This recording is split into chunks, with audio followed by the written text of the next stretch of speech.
Alright, what's up guys? Gonna do some more career mode. Hopefully everything goes well. Let's go ahead and manage all of our aircraft, make sure everything's all good for everything.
I don't remember buying this aircraft, but it's okay, I guess.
Don't want to spend too much credits on maintenance on the planes that I'm not going to be flying though. Just because I do still need to be able to transfer my aircraft around.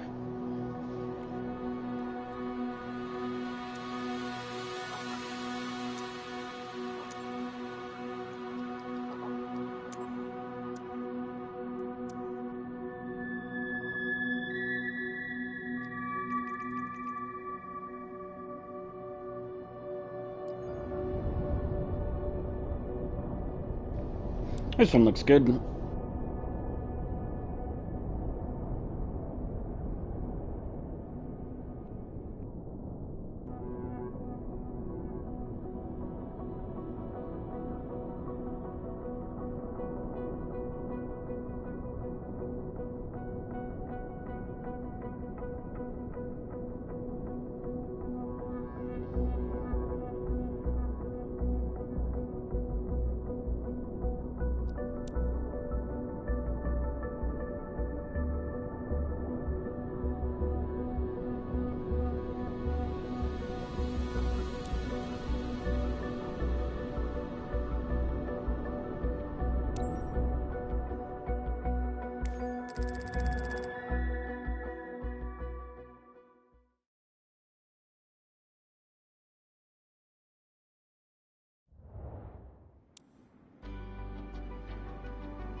Service, hi. This is flight TAC 5710, parking 20. Please begin passenger boarding. We'll go, Captain. They're on their way. Have a good flight. Ladies and gentlemen, be welcome. Nice to meet you, Captain. I'll need to make some calls. I hope the signal hold up. If you could make sure it's good, I'd really appreciate it, Captain. Thanks. Beach clearance delivery. Aircraft at ATC_name_vision_jet.0.TTS November 13424, ready to copy IFR clearance to Lima Sierra Zulu.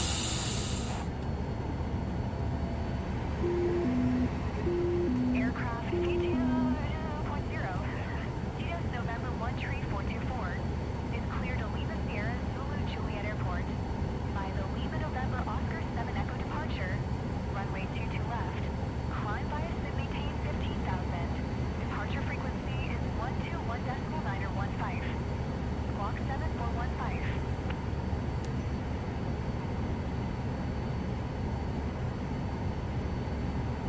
Clear to Lima Sierra Zulu Juliet. By the Lima November Oscar 7 Echo departure, runway 22 left. Climb bias and maintain 15,000. Departure frequency is 121.915. Squawk 7415. Aircraft at ATC_name_vision_jet.0.TTS November 13424. Aircraft at Your guest today is Mr. God. TTS 424. That's correct. Contact ground on 118.13. Please give him your warmest welcome on behalf of the company. Have a nice trip. Beach ground. Aircraft at ATC_name_vision_jet.0.TTS November 13424 with India. Ready to taxi. IFR.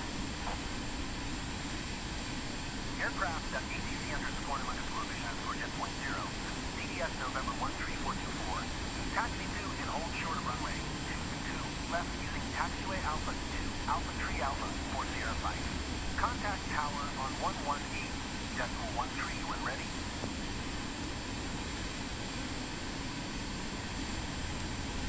Taxi to and hold short runway 22 left using taxiway Alpha 2 Alpha 3 Alpha.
Radar contact. Pursuit 03001. Aircraft 8 number position on the airport zero. TDS 424. TDC not apparent to zero.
Hello, good evening. It's currently about 5 p.m. for me, 4:47 p.m. So good evening, but good morning for you.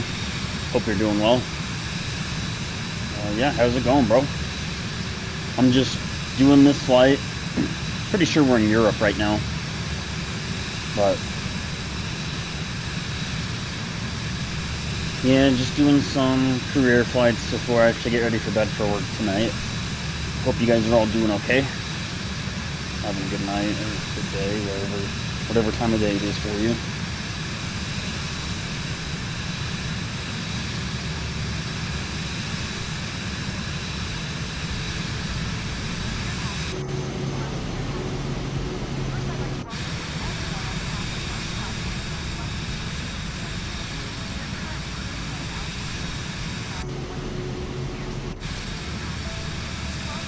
Gotta move over this way a little bit to follow the GPS.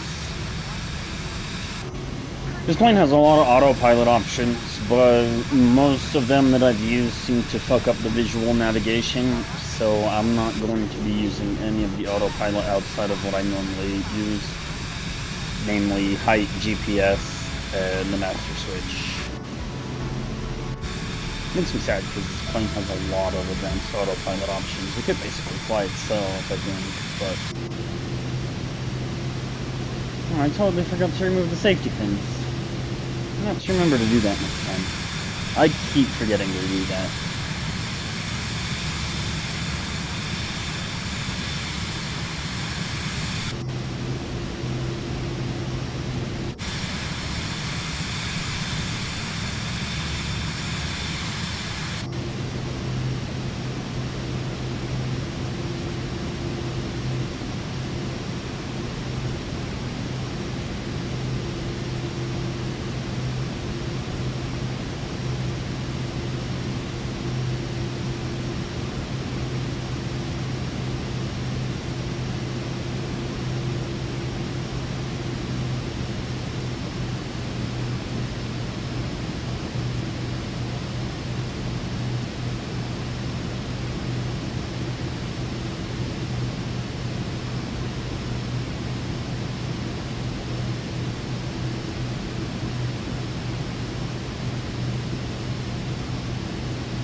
Yeah, this is a VIP private charter flight.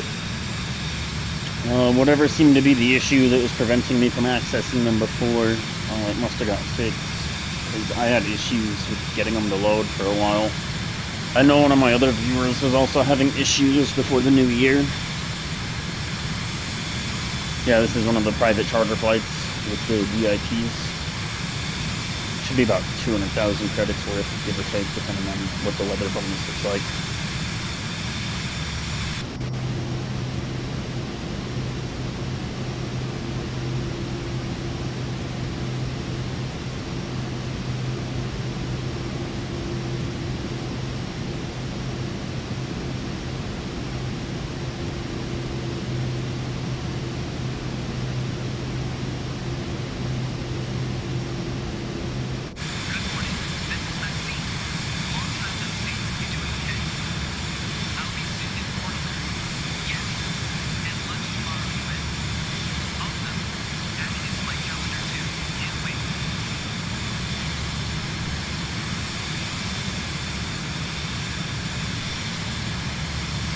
Let's see, departure was from EBLG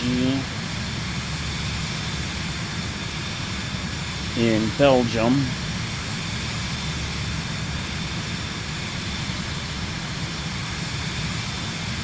And let's see, the arrival is going to be LSVJ Cordillera.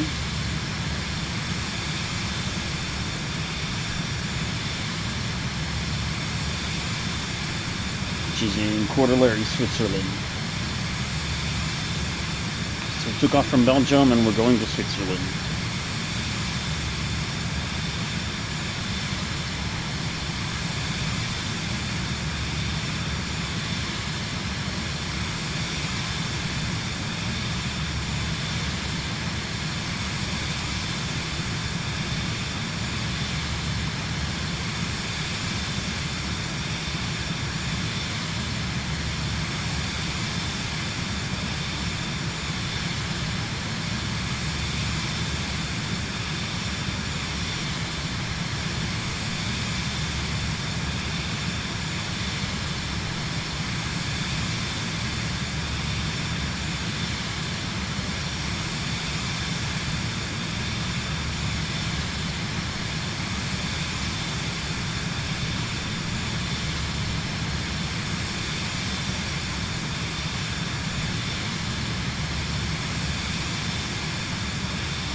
Alright, we're getting close to making our pattern entry. And getting to our final. And if the visual aid doesn't decide to stop cooperating, we should be good all the way there. I do think I see the runway we're supposed to be landing on the map there, but yeah, I was just saying in chat, I'm not very good at flying without the visual aid. That's part of why I don't like using the autopilot. Very much with like the auto land and the auto takeoff. I'm gonna have to get used to using those. Because I know that if I get it programmed in the book, in the EFB, and in the multifunction display down here, I know that if I get it set up properly, that I won't have to worry too much. Like, logically, I know that in my head, but I haven't done it enough times to be comfortable with it yet. So, yeah, I'm trying to learn, too, so that one day I can get at least my PPE, or my, whatever, my personal pilot, or my private pilot's license, my PPL.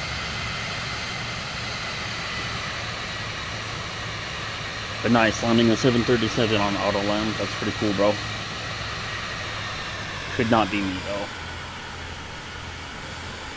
I'm still not very good.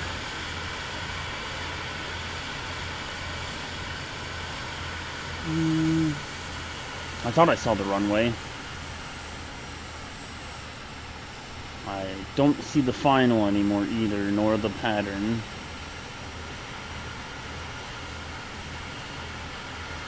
So that is no bueno. And yeah, I genuinely don't know where the runway is supposed to be at.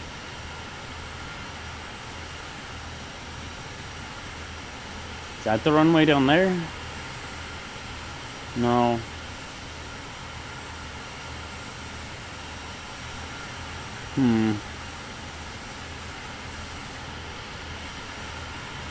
That's it right there. I see it. I see it. It's right there, I think.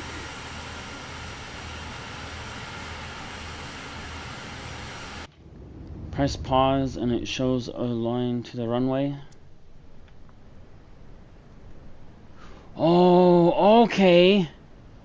Yo, that is so helpful. Thank you for that, bro. Thank you so much for that. That is so helpful, dude. See, I thought that that's what the line was, but I wasn't sure. That is so helpful, dude. Thank you so much. But yeah, that's going to be the runway down there, so we're going to want to come up over this ridge here then, and then we'll come back down and around. And then, yeah, that's the runway it's looking like that we want to land on. Is it dirt, though?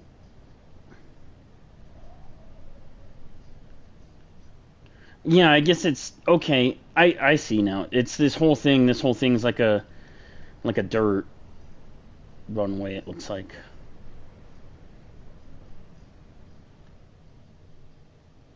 You just did a landing here yesterday?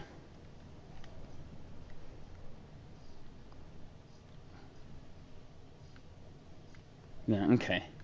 Alright, I know what to do now. Kind of. Gonna need to power up because we need to climb up over the mountain. And I'm actually not entirely sure that we're gonna make it, but we're gonna try.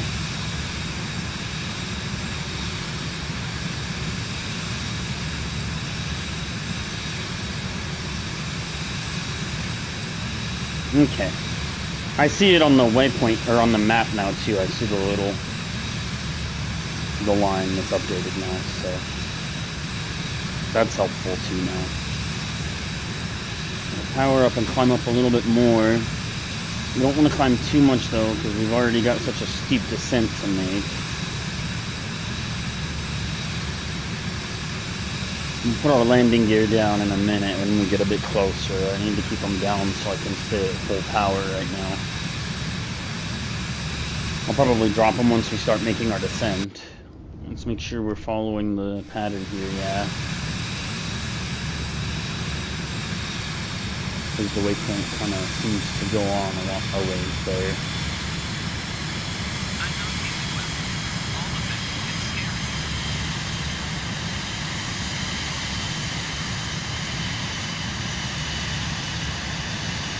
Guess our passengers aren't really liking the route that we're following very much. Yeah, this is my first flight sim.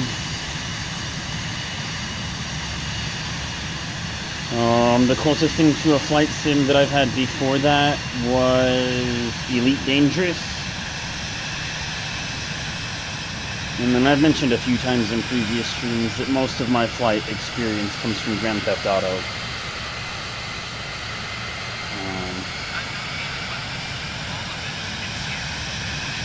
Yeah.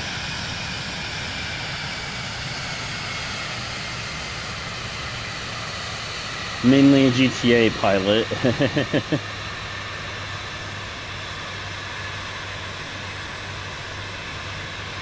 But, you know, we're gonna make it work, though.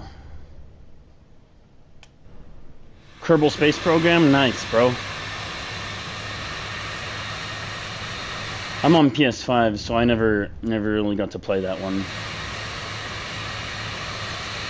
That one always looked really fun, though.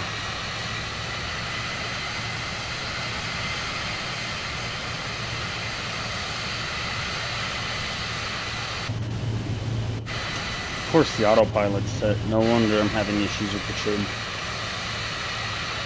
And if you're like, why is the trim still auto-adjusting? I'll put the gear down and want to slow way the fuck down because we're going to come over this hill. And yeah, that's what I was going to say. I think I see the runway right down there, so we got to slow way the fuck down.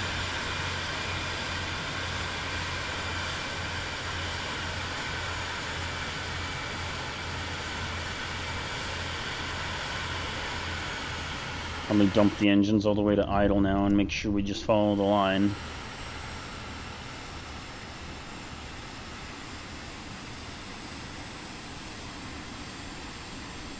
And then I'm pretty sure we can hit our first set of flaps right now. I think it said like 190.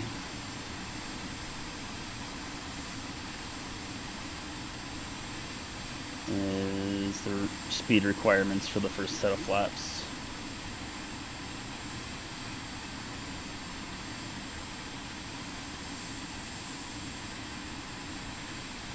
And we're just gonna kind of take this one wide because I don't want to be overspeeding as we come down. Make sure that we're still approaching properly. And then I haven't decided whether I want to land in the grass here or whether I want to shoot for that bit of pavement there. Because, I mean, it looks like this whole grass dirt part is the runway, but I think I want to try to shoot for the pavement right there, really, really close to the front of the, or like to the edge there. Now that we're at 150, we can probably hit our second set of flaps for just a minute to help us slow down a little bit more. And be careful not to bleed too much airspeed so that we don't stall.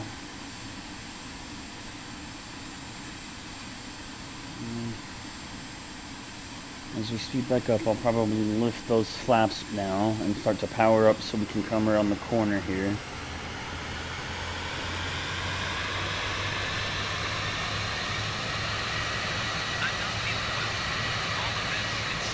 I probably should just try to use the auto landing, but I'm really not familiar enough with it to be able to use it properly. I feel like I can rely on it. Alright, let's make sure we're lined up. Yep, everything looks good. So we get our second set of flaps put down now. Like a trim up. Rate. Power on. Sync rate. Yep, everything still looks good.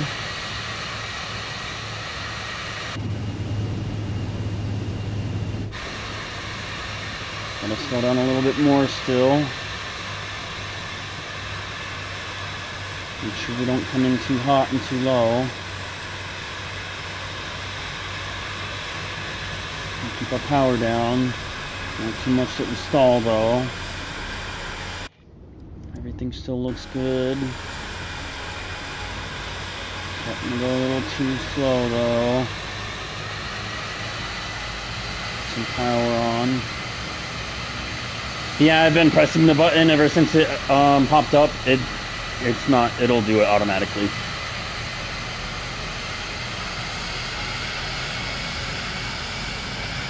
Power on. I'm gonna stall. Still pressing the button to try to talk to ATC. It's not doing anything. I don't feel comfortable going into the cursor. Let's put some more power. Hit the button a few more times. Yeah, still no ATC. That's fine. Let's start to power down now. Go down and then flare. Touchdown. Yes. Nice. Sucks we couldn't do the ATC communications, but I mean, literally, I tried.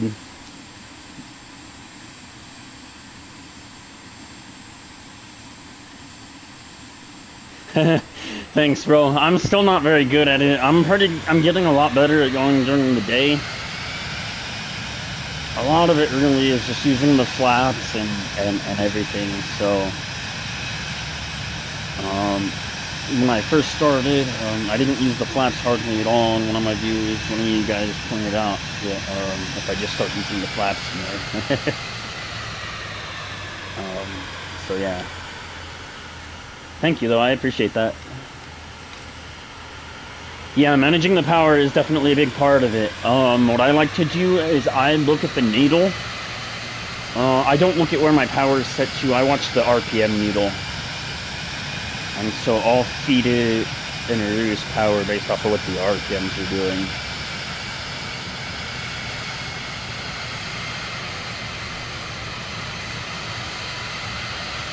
Yeah, thank you guys. I'm supposed to do something else here? I know they wanted me to park, but it's not giving me the park spot. I feel like I'm pretty sure that's because I didn't talk to ETC. Oh, I didn't mean to enter the taxiway.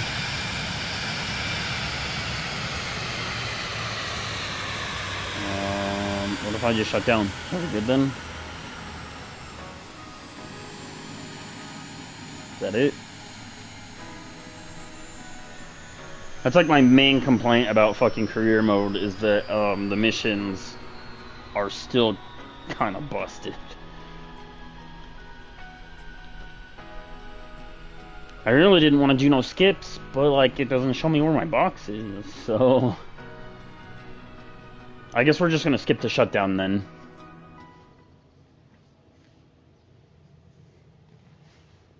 I feel like there's a way that you're supposed to be able to fucking fix that. I can't remember what it is though.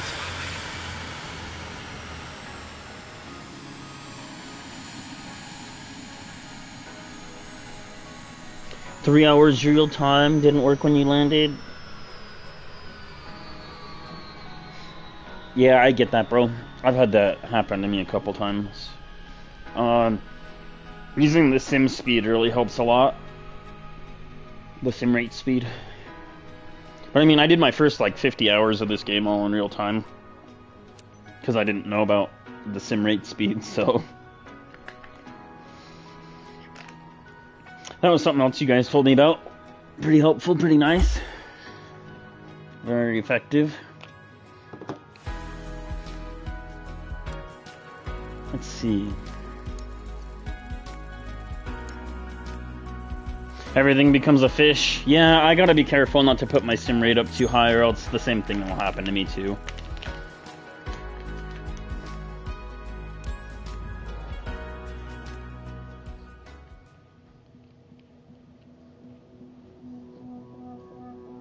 Alright, let's see how much we got paid for this one. Hopefully pretty decent. It's supposed to be 200,000. Nice. Oh shit, that's awesome, actually.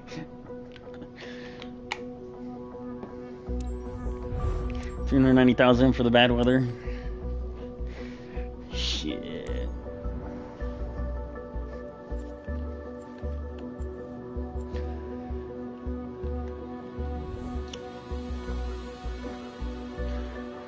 Let's see what's going on over here.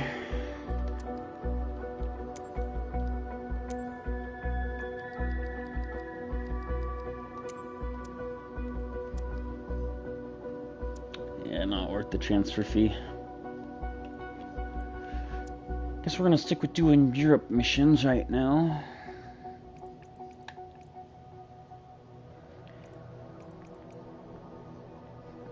Probably this one will be the best paying one, it looks like.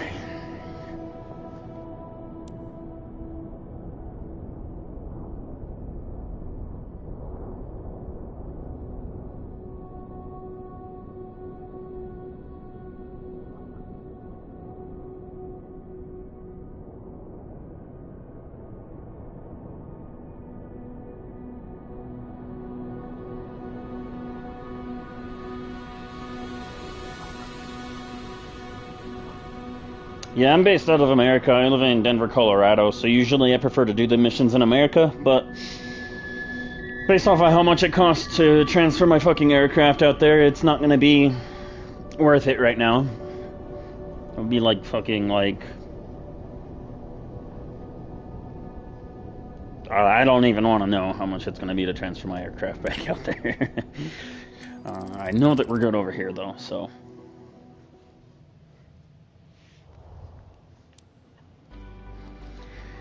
Let's go use the aircraft. Don't think I need to do a checkup. Let's go ahead and wash it. Yeah, I'm just going to buy another one once I get enough money. It's kind of just what I'm waiting for. I think I need to have... fucking way more than what I got right now anyways to buy another one brand new, so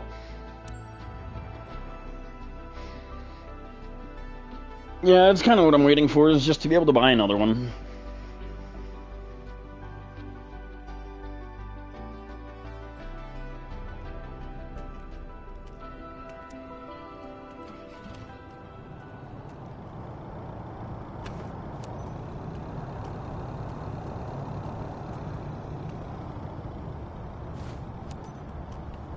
Gotta say, I love the scenery over here, though.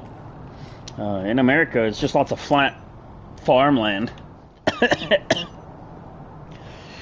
Just lots of flat farmland. So, I mean, not always worth it to be flying out there.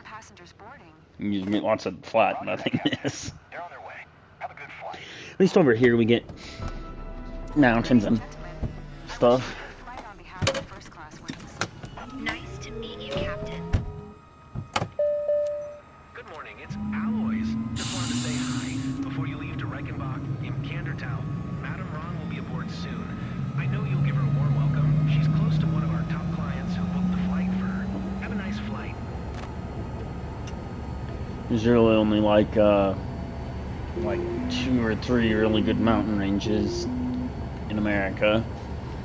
The Rocky Mountains, the Sierra Nevadas, and then like the Appalachias. And those are all on like completely opposite sides of the fucking country from each other, except for the Rockies and the Sierras. But any flight that has me going over the Rockies and the Sierras at the same time, I'm like, no thank you, because that shit's a whole fucking pain in the ass.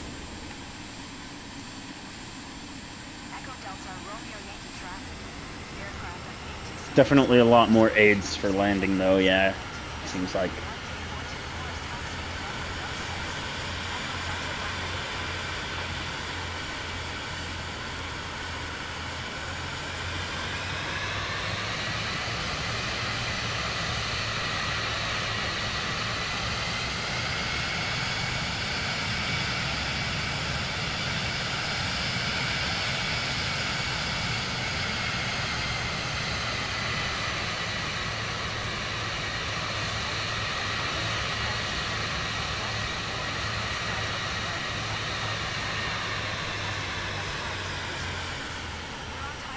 So far, if I had to pick another favorite, in career mode, I like the Cessna 172 Skyhawk the most so far, just because of how reliable it is.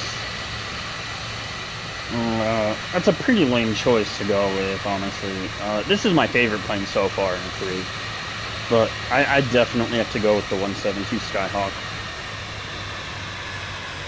Just because it's just so reliable. I know exactly what I'm getting with that airplane, and I know exactly what it's capable of. You know, like I don't gotta worry when it comes to using that thing, because I know exactly what I'm getting.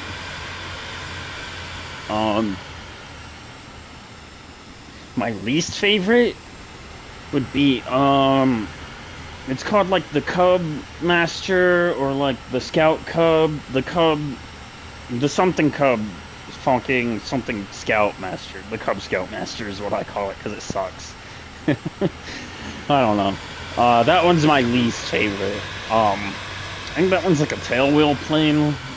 It's some kind of bush plane anyways, and those seem to be one of my least favorites, yeah, is the tailwheel bushcraft type planes. Just because they don't perform very well for me, where I'm used to more high-performance aircraft. Especially where in Grand Theft Auto, 90% of my fly time is either with the Akula helicopter, stealth helicopter, or with the Raiju stealth jet. So it's like, I'm used to like high performance, high endorsement type shit, and so trying to fly those tail wheels. The Caravan, I actually hate the Caravan also, the Cessna Grand Caravan. And my problem with that is that I don't like turboprops. I need to set another key binding for my propeller speed in addition to my throttle input because I have such a hard time descending with turboprops because I'm not used to having to adjust the prop speed as well as the power in order to wind everything down properly. Every single time I've ever tried to fly the Grand Caravan, I end up overspeeding on my descent and quote-unquote crashing the airplane and failing the mission because of overspeeding. Because I'm just not good at winding the turbofan down. I think one of the reasons why I like this one so much is because it's just a regular jet engine. And jet engines work kind of in a similar way as to the turbofans with the jet engine and all of that, but I don't have to worry about fucking prop speed and all of that, so.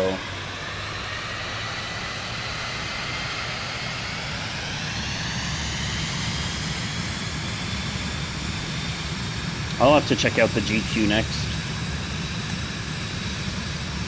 I totally forgot to trim and flap up, though.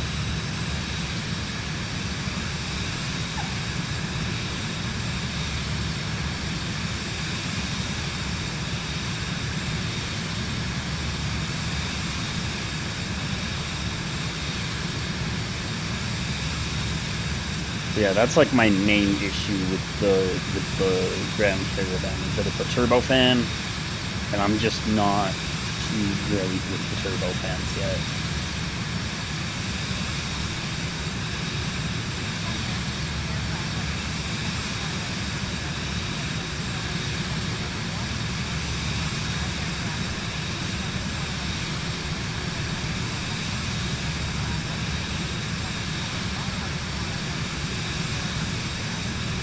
Depending on which way the flight plan has us going, we might be able to hit our first warp speed once we come out of Bend. Yeah, it does look pretty good on PS5. Everything's stuck on medium though. I wish that I could push some of the things up and turn some of the things down, but it's all just medium settings. So it still looks pretty good and it feels pretty good. I really like the handling with the DualSense and the gamepad. I wish I could get a flight stick though, but the only flight stick that is licensed and official, like for the PS5, is sold out everywhere that I've been looking online. So no flight stick for me. And I had someone comment that they actually had the PS5 game stick, or flight stick, and they didn't like it, but they used their gamepad more. So I'm probably just going to wait until I upgrade to PC and I can get whatever flight stick that I want before I actually bother going through with all that. So this year in June, I'm supposed to be moving from Colorado to New Mexico to be closer to my family and to my wife's family, and then next year is when I'm supposed to start working on upgrading to a PC. So, because next year I'm supposed to start working on going to college, and I really want to have a PC when I start going to college, because I'm going to college for computer science engineering and programming and stuff. So while a basic laptop probably would be fine, it's not going to be enough to do the things that I want to do once I know how to do them.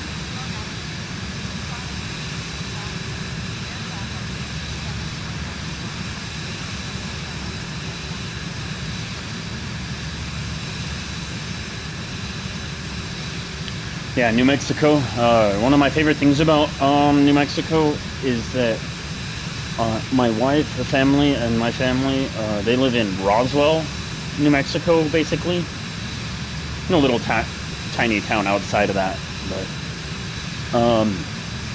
from Albuquerque to Roswell, it is basically like once you get onto Highway 285, which is like their main kind of highway out there. It's kind of like one of their interstates, but it's like a New Mexico state highway instead.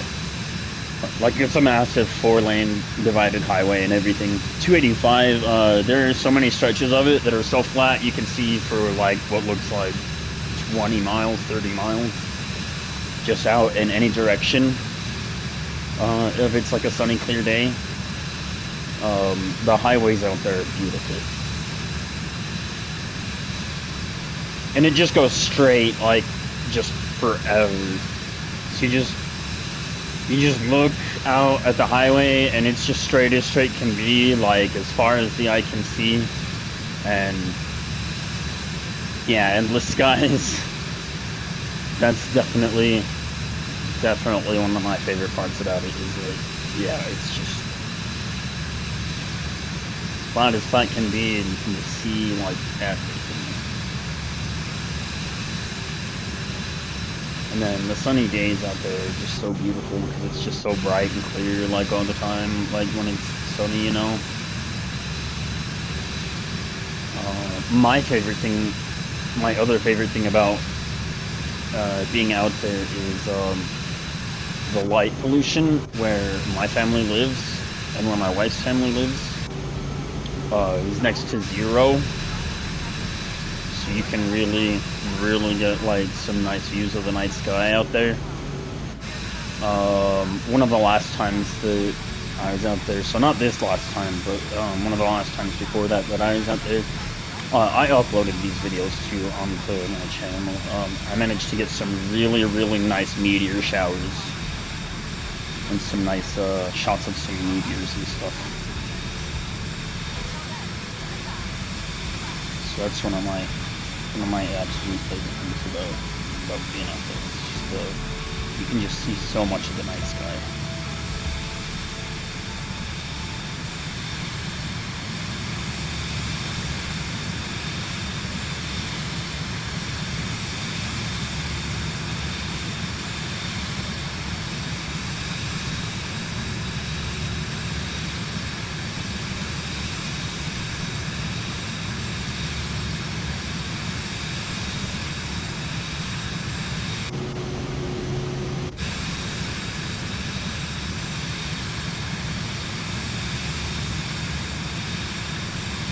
I do gotta say though, 285 at night, Highway 285 at night, that is scary shit.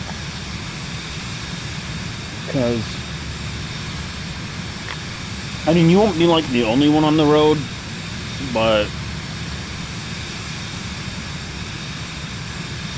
you'll like basically be the only person on the road, like in front of you or behind you for like several miles, and it is so damn dark out there. Recently, when my wife and I went for Christmas, we ended up having to do the last 3 or 4 hours, all in the dark, all the way from Vaughn to Roswell,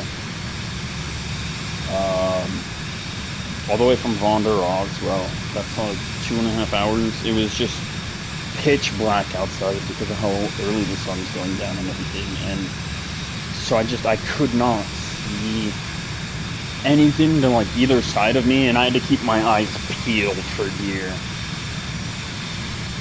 Because like there were so many deer out, which is weird because like it's all on like flat, basically sea level ground. I mean, I usually only expect to see deer in the mountains, but no, there's deer all over out there.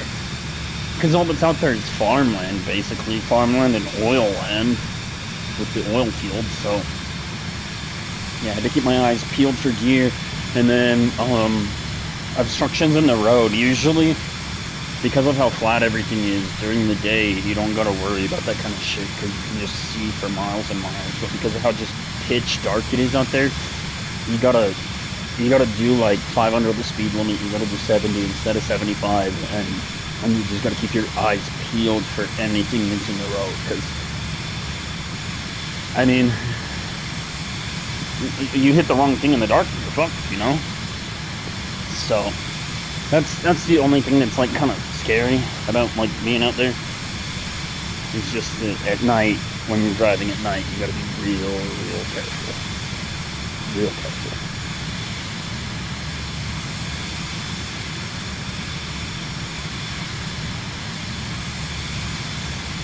I'm gonna go use the restroom really quick and then we'll hit warp speed when I come back. Before I pop off to the baño. Oh, we're still quite a ways, so yeah, I'm gonna go use the restroom and then we'll hit warp speed.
Alright, let's hit warp speed. Is that too fast? My performance is doing this shit, I'm gonna assume that's too fast. Usually, once the frame rate cuts down, I don't like to run that speed. That's just kind of what I look for, whether the frame rate turns to fucking chop suey.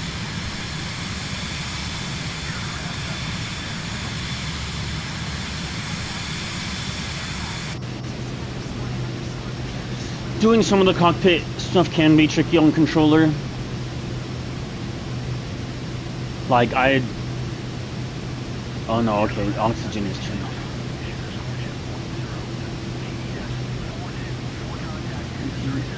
Probably better turn engine icing before engine icing. It's pretty cold outside. It is a little tricky to do the cockpit stuff in with the controller. Really, it's just about knowing the button mappings for...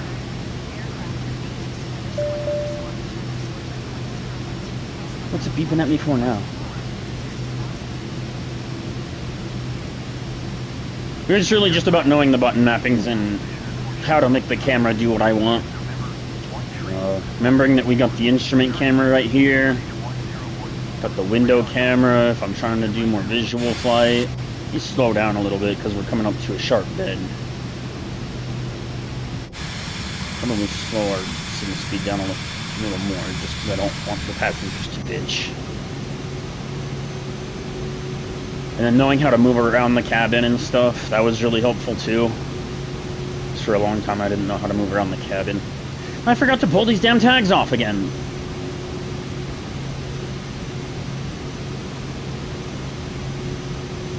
Knowing how to move up and down, really helpful.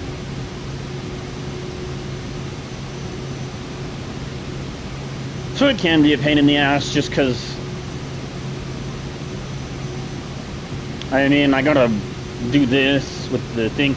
And then here's the thing that actually, this is the most annoying part about the fucking cabin stuff for me, is that for this multifunction display, I have to activate fucking cursor mode. And when I do cursor mode, I lose control of the fucking plane. I think that's the most annoying part. So I have to use cursor mode to use the multifunction display.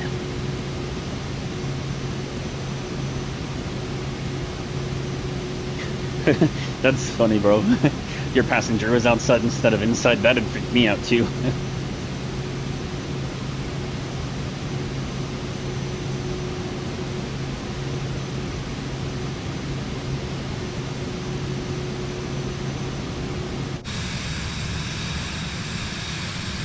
I do like using the cockpit view too, but because I'm a GTA pilot, I really need the visual aspect of it more.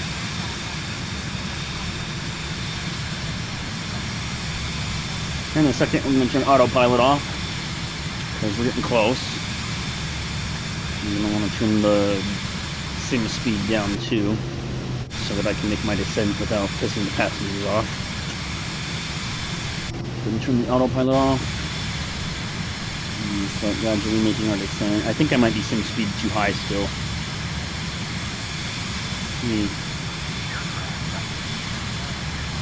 No. I don't know. I'm not used to flying at 210 knots. We could be going the right speed. This seems slow to me though. My descent seems slow. At 2,500 feet.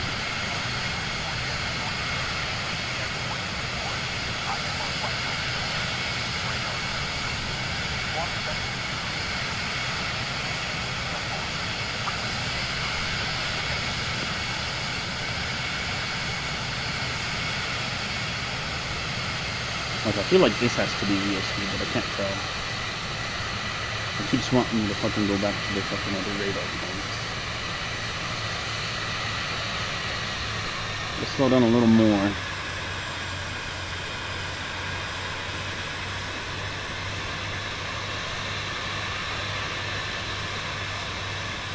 Trying to keep an eye on my vertical descent. Is 7,100 going to be enough to clear that mountain peak? I'm not going to have to go around, am I? Isn't the pattern entry on the other side of the peak there? That's what it looks like to me. Oh, no, it might be high enough, but... I mean, I'm at 10,000 feet, and or 11,500, and I feel like I'm barely high enough. Activate the drill in the front.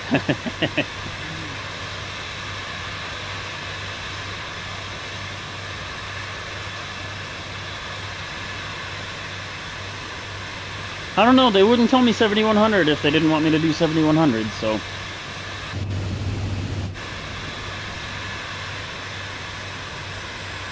I'll just assume that that's good enough, but... Man, if it don't make me nervous... I think that's funny as fuck that you can see the reflection of the blue gates in the fucking lake.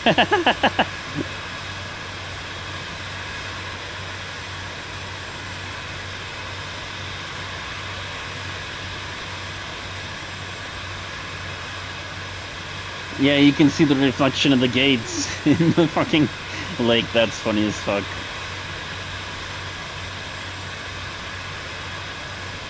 I'll just start to level out a little bit now.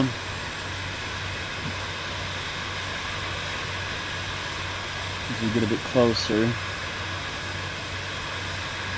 Yeah, I don't know. That really doesn't seem high enough.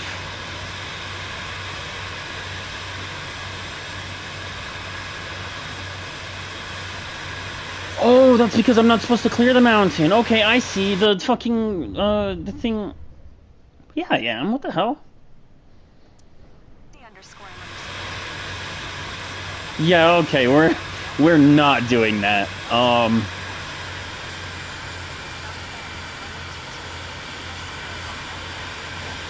Wants me to go over the mountain, down, around, and back to fucking do the descent. We're not doing that. That is dumb as fuck. Is it? Yeah, you see it clips the fucking mountain right there. We are not doing that.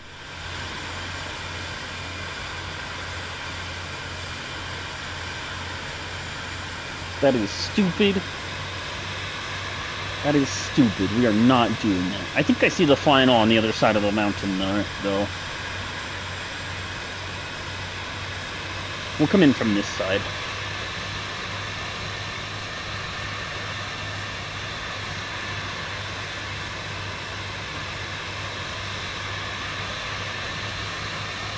I'm just not sure where the runway's at quite yet still.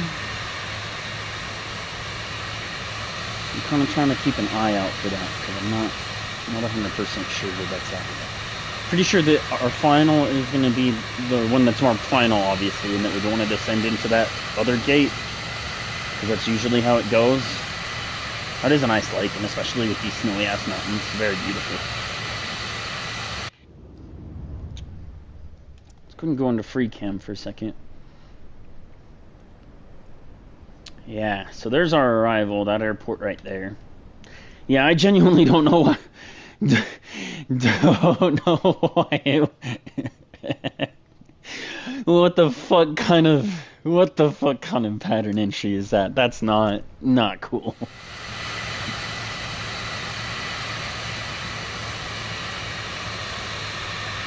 I want to wait until we get a little bit closer to put our gear down and to do our flaps. Probably once we hit the shoreline, we'll just start trimming up so that we aren't actively nose down while we do that with the yoke. Make sure we don't power up too high. A little bit further. Probably right about here. Yeah, I see the runway, so we're definitely going to want to hit the first level of flaps. Make sure we don't power down too hard. Go ahead and hit the second level of flaps now that we're in the white. Make sure we don't power down too hard.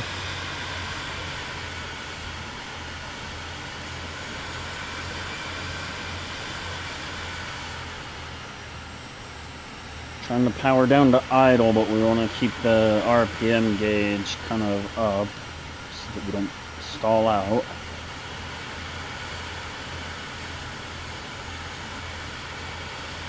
Usually about 100 knots is what I've found to be pretty decent so far.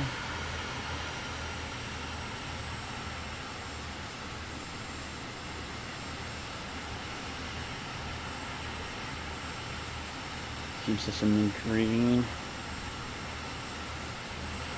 Close enough to landing speed.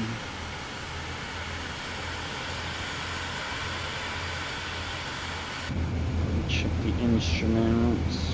Try to get that green dot onto the runway there. It's good. Power up. Is it close to stalling? Sink rate. Just a little bit more. Pull up. Trying to watch that green dot on the runway there. Everything looks good.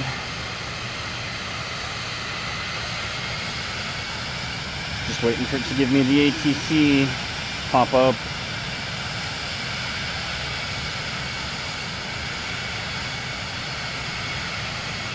Not gonna give it to me, is it?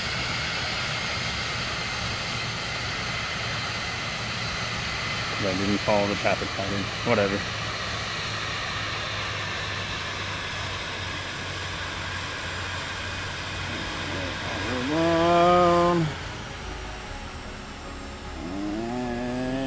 And touchdown.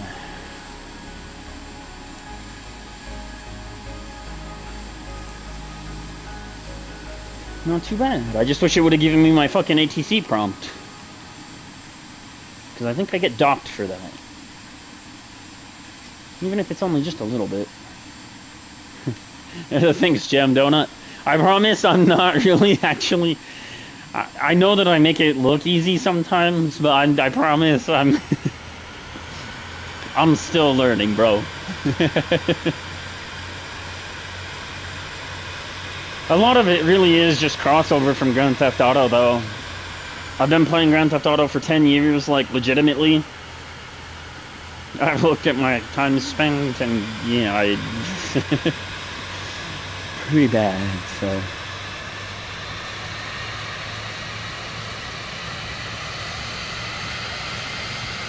Honestly, I feel like I'm making up every landing that I do, too. It's just that I kind of have some general processes that I go through. You know, with the flaps and watching the throttle, watching our airspeed.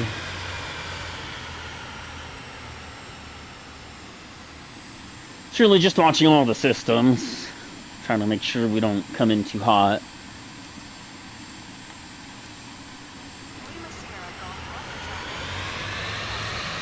Thank you guys, I appreciate that.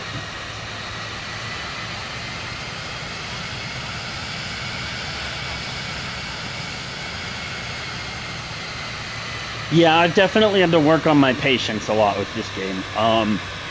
One of the things that I learned hard very early on was that this game is not Grand Theft Auto, and that we cannot just fly it like we stole it all the time. It actually requires a little bit of time and patience. But this is one of the things that I get the most impatient on, and so I like to time warp this shit.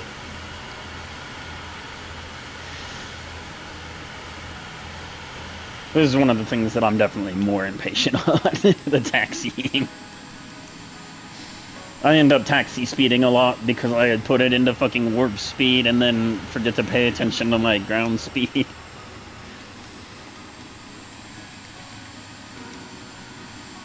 That was a smooth ride. Thanks for the safe travel, Captain. I will recommend your company. Oh wow, they actually enjoyed this one. Hell yeah. That's a win in my book.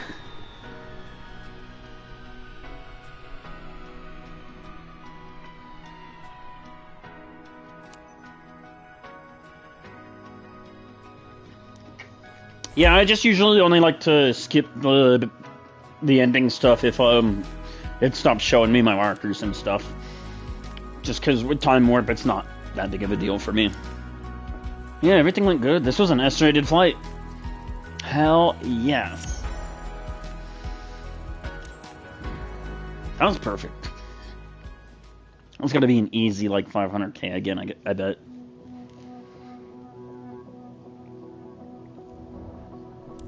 Let's see. Oh wow. I guess the bad weather wasn't that bad this time. It's actually pretty kind of disappointing a little bit with how much it paid. But it's okay.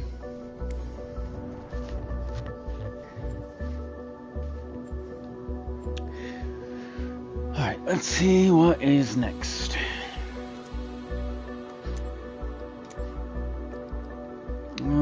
It's about 5:46. I'm waiting to see if they post a voluntary time off at 6.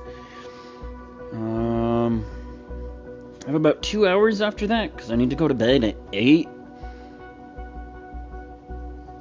Why am I so high level, but only 800,000 credits?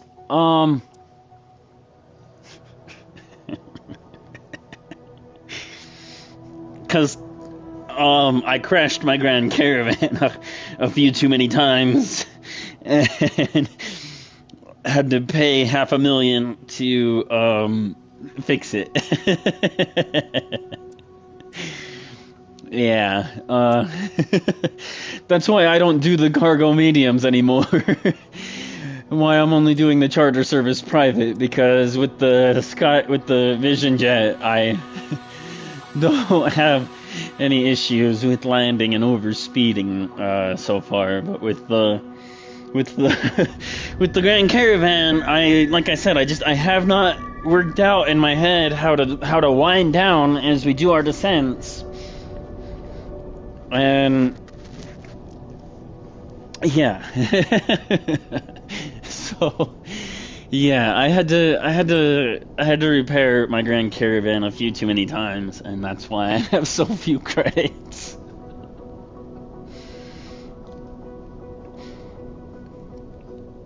Needless to say, I don't fly that plane anymore. Yeah. With the Cirrus, with the Skyjet, it's actually relatively cheap as long as I don't actually fucking crash it. Cause I have wrecked it a few times by like overspeeding and stuff.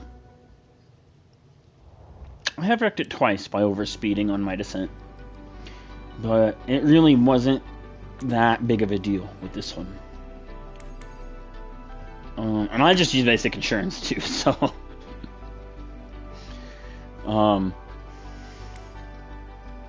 that's another reason why I am so poor is because I use basic insurance for everything.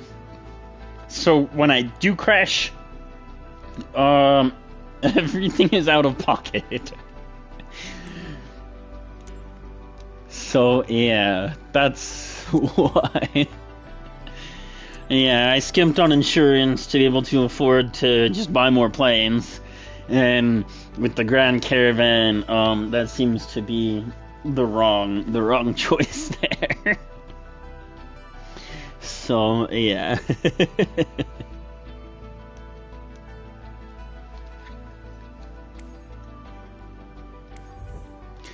Go and wash the plane. Let's go ahead and check it out. Oh, everything's good. Our last 2 landings were so good, we don't even need to maintain. That's what I like to see. There was also one time that I fell asleep while I was on Christmas vacation. It was really late, and I had already done like a shit ton of flights.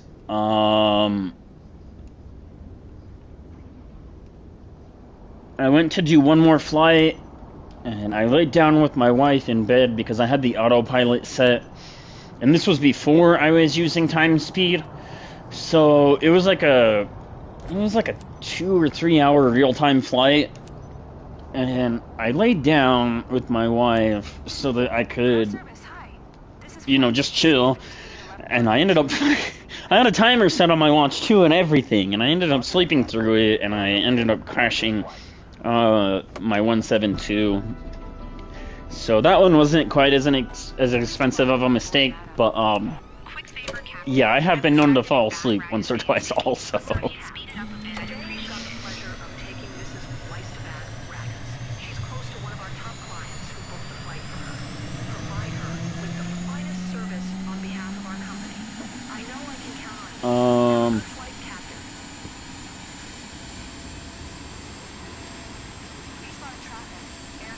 Hold on.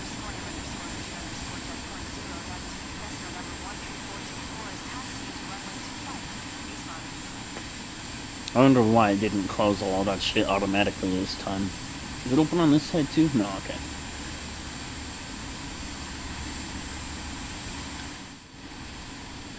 Yeah, it's definitely very educational about some things.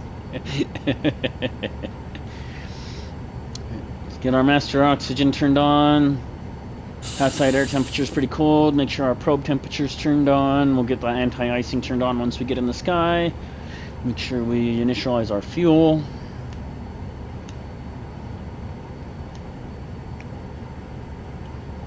Everything else looks good. Oh, over here. Get out of cursor mode, get our flaps.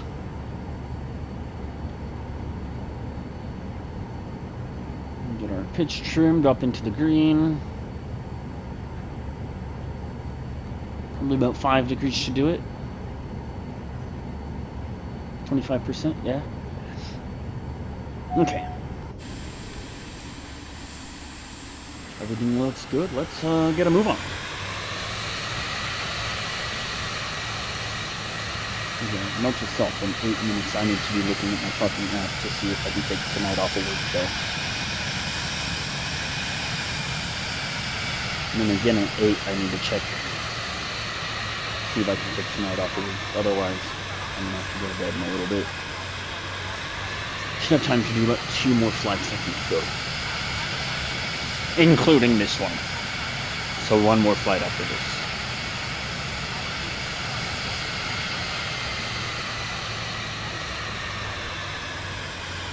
So we hit about 15 knots, we can start to speed up.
Please fasten your seatbelt.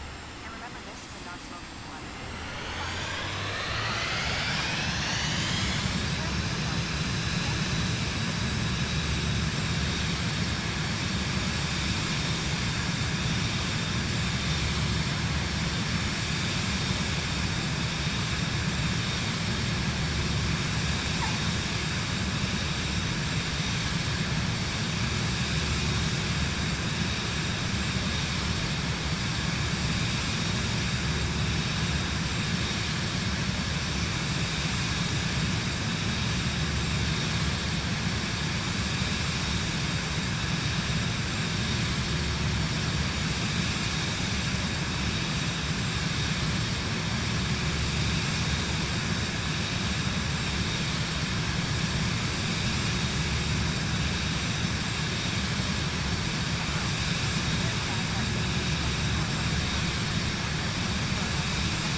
You're saving for the Airbus that's 100 million and 150 million. Nice, bro. I want to get my airline certification, but I just don't have enough to buy any of the jets. And I just haven't made it that far, but that's definitely one of my goals too, is to get an Airbus and to get my Airbus certifications at some point in the game. I'm still quite a ways off from that happening though.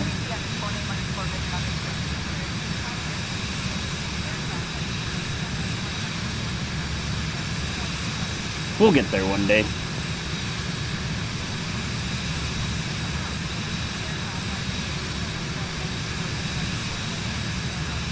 I feel like a lot of it is going to be that I just need to get more planes in my fleet and get more of that AFK money. Because I made like, what was it, 500k? Yeah, I made something like 500k from passive income. So that's going to be a lot of what it is just getting my AFK fleet up. I think. The PC-12, yeah, I like the PC-12, but both of the times that I tried to fly, I wrecked that one too because of air speeding. And then I can't remember what the last thing that I crashed, or the last road that I crashed was. But I crashed that one twice, so I kind of don't care for the PC-12. I like it, it's decent, but I like the Skyjet a lot more. This one, or the Vision Jet, whatever the fuck it's called. This one's really, really nice. I like this one a lot.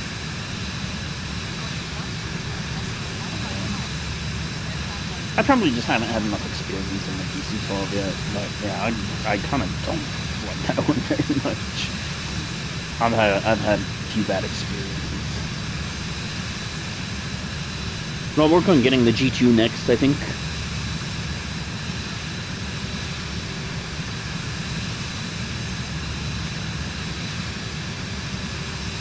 Yeah, if you're saying the G2, that's probably the next one that I'll get. I got this one off of a viewer's recommendation as well. Oh, is this the G2? Oh, I didn't know that.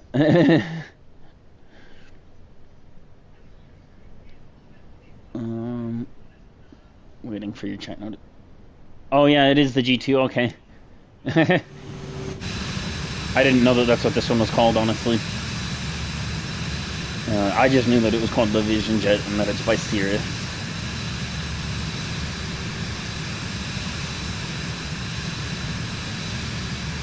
Yeah, this one's definitely my favorite so far. I think the PC-12 is on my list of planes that I'd like to get, but like I said, I've just had a few bad experiences with it where I'm just still not very good at it, you know? I hope it marks me as having collected this waypoint, even though I'm only like 5,000 feet above where I'm supposed to be right now. Hell yeah, cool. Just, it says reach 17,000 feet. Like, my climb speed, I don't need to worry about the blue gates. Mostly, I just use the blue gates for when we're landing. I need that final approach blue gate, and I need the other one that it always shows, that it shows you where your runway's at. I need those two blue gates every single time. These ones, I kind of just don't care. Especially here in the G2, but yeah, no VTO at 6, so hopefully they'll post one at 8 then. If not, I'll have to go to work tonight. Probably try to stream tomorrow afterwards, but it just depends on how I'm feeling. For those of you guys that don't know, I work in an Amazon delivery warehouse. I do the last mile before they go to the delivery drivers. So a lot of what I do is just moving the packages around the warehouse. CJ4. Okay. I'll try to remember that. But yeah, I work in an Amazon delivery warehouse where it's just a lot of moving packages from like one side of the warehouse to the other to sort them for the delivery drivers. And oftentimes I'll end up doing 20 to 30,000 steps a day. Anywhere from 7 to 13 miles of walking, and anywhere from 4,500 to 6,000 calories of movement. So it's a 10-hour shift from 1:20 a.m. to 11:50 a.m. It's pretty exhausting. We're after peak. We're after Christmas, so it should be a bit easier now. It'll just kind of depend on how it goes, you know.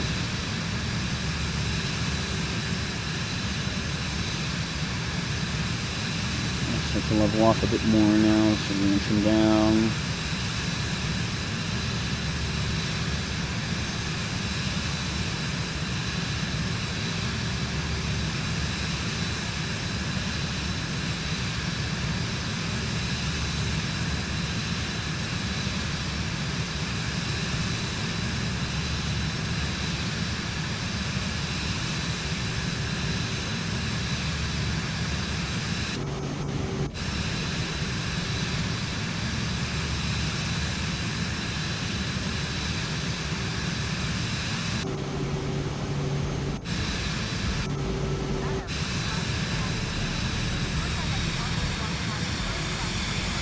Nice, bro. That's pretty decent. 1.9 or 1.19 and 2.2 million. That's pretty good. I'll have to look into that. CJ4. Okay. Yeah, nice, bro. That's pretty sick. Once we make it around this bend, I'll hit warp speed. I just don't want to do this corner too fast, or else the passengers will bitch. That's also a private VIP charter. Okay. I'll remember that. Thanks for letting me know about that, Tyler. Really appreciate that, bro.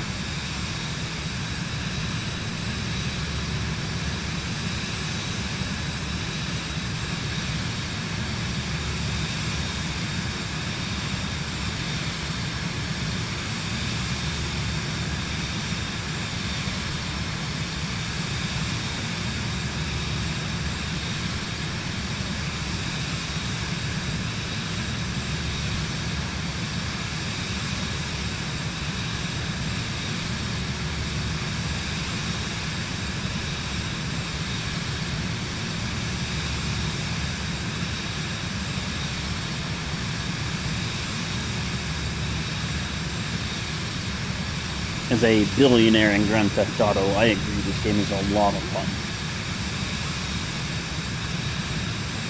I haven't been able to try Star Citizen. That's a PC exclusive, and I'm on PS5 only right now, so.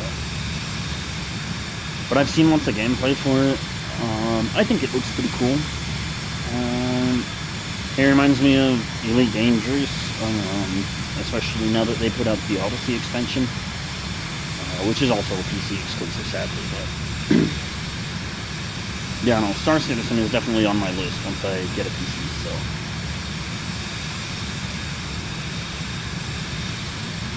Yeah, it's still like an early access or whatever the fuck they've been claiming for the last 10 years, like. I doubt if it'll ever come to console, but.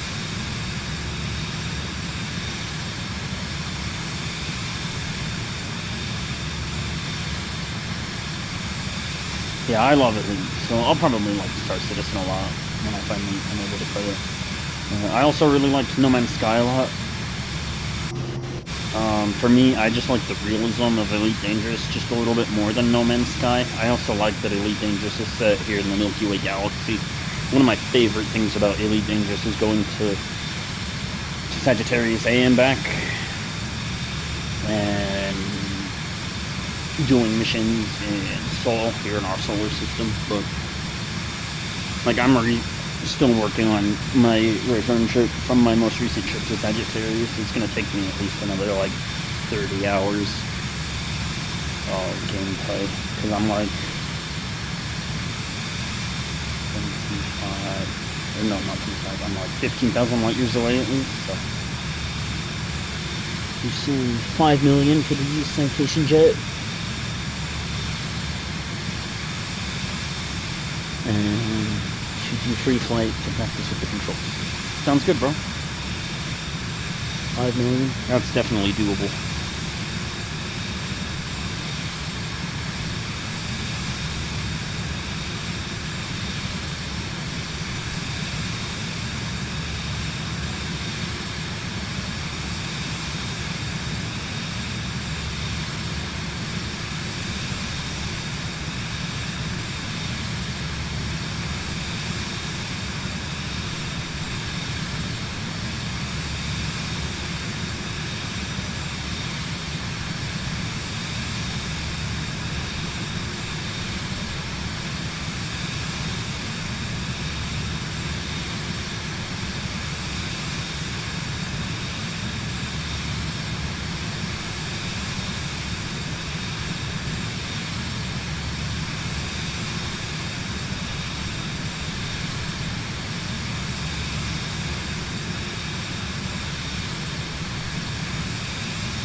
might have my sync speed set too high. The game keeps freezing.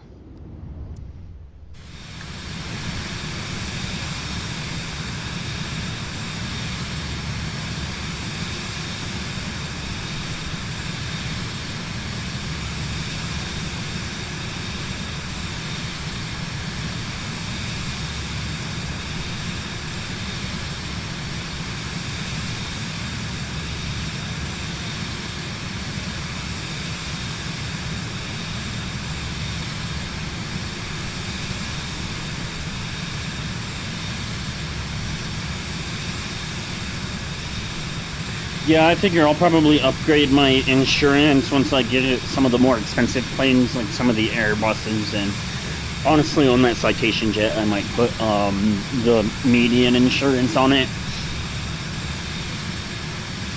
But yeah, I have everything set to do the AI crew stuff while I'm offline, so... Oh damn, are we already almost there? Thought we still had so far to go. Yeah, definitely only on the ones that I'm flying. Honestly, only when I fly them, I think. Only when I fly them. Yeah, that Citation jet, I might definitely have to upgrade from basic when I'm flying it. Just so that way, if I do crash, I can be covered a little bit, but...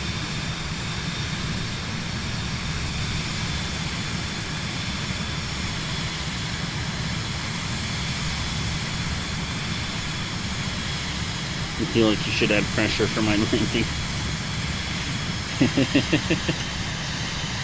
I'm telling you, I'm only as good as I am because of my extensive flight experience in Grand Theft Auto. It's not the same, but the skill transfer is there.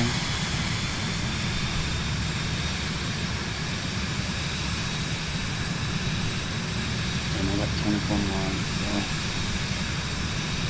Gotta start making our descent, so I can't do it full work either. That's the fucking passengers that get mad.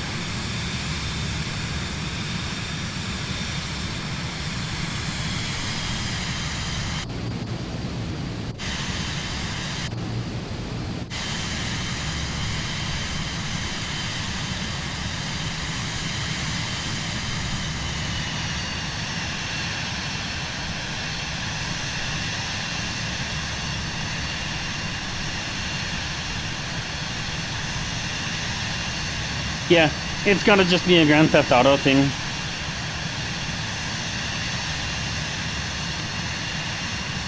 Like, it doesn't all transfer because of the physics and stuff.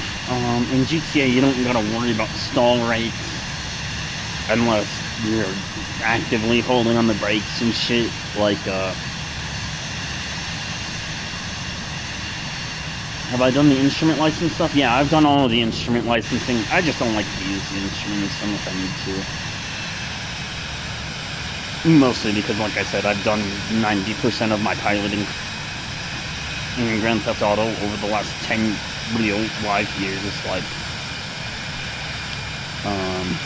so it's hard for me to use the instruments unless I really, really need to.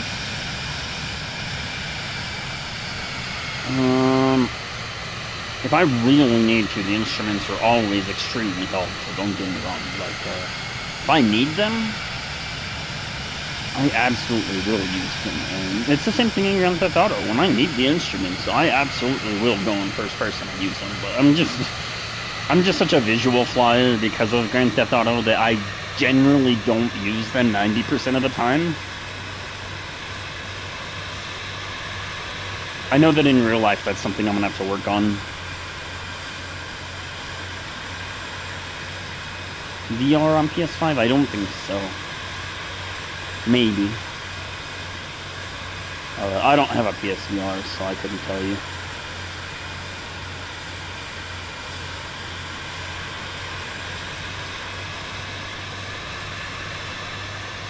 Yeah, I use the instruments when I really need to. They're very helpful when I actually need them, but yeah, I generally don't use them for like 90% of things. Obviously I need all of the instrumentation that is you know, on the third-person screen, that's all very important to know. Speed, engine, fuel, area of attack, trim, flaps, altitude, vertical speed. Very important. You can't fly without those, I don't think. But, yeah, generally speaking, I don't use first-person view unless I really in a pickle.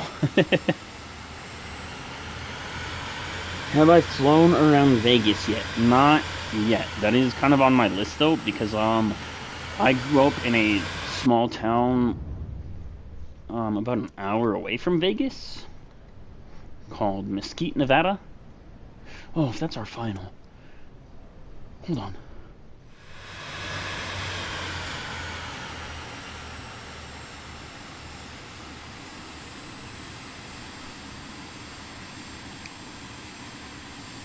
Yeah, if that's our final, we're gonna want to slow way the fuck down, and we're just gonna break pattern, and we're gonna come this way.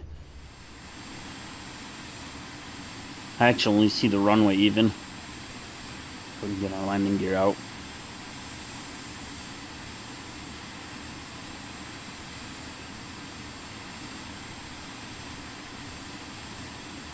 But yeah, that is on my list of things to do in free flight. I just haven't done it yet. How we doing? How we doing? Doing good. Need to brake a little bit more though. Can hit the first level of flaps now that we're under 200. Power up. Make it through this corner.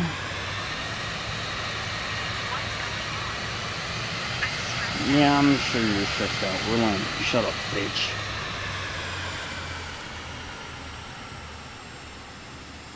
Keep it under 150. We can hit the last flaps. That's the runway right there, just as I suspected.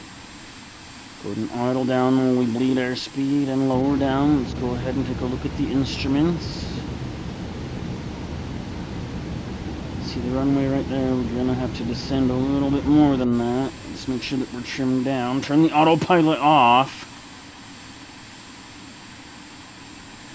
Fucking piece of crap.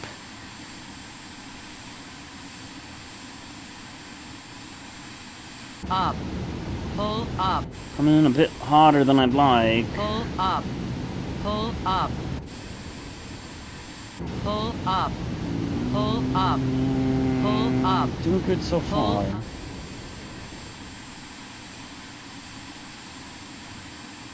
Still way too hot though. No ATC modifications. I might have to do a go around. Yeah, this one's pretty short. I'm gonna have to go around.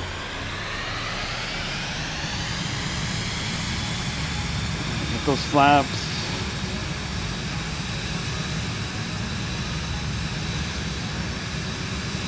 I don't know, it's really short.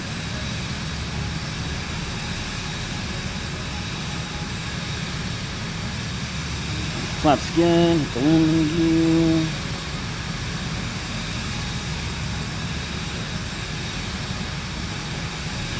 Because altitude seems to be the issue, we're going to stay nice and low, keep it about 2,000, 2,500.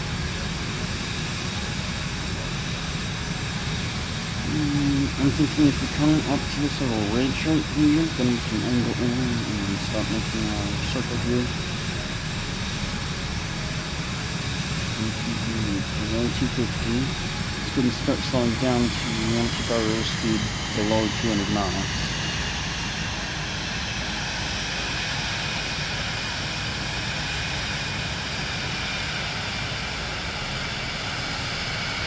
If we get to the base of this mountain up here, we start to circle around again. Pull the flaps down again.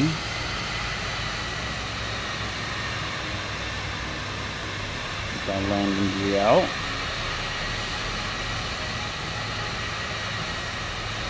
Make sure we trim down to like 10%.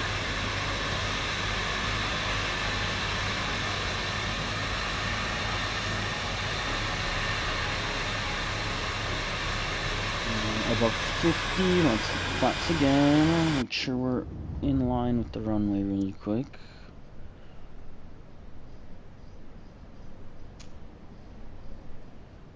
Okay. right about here. Yeah, here we go. Stupid autopilot instead of me. God, I hate it when AI auto trims for me.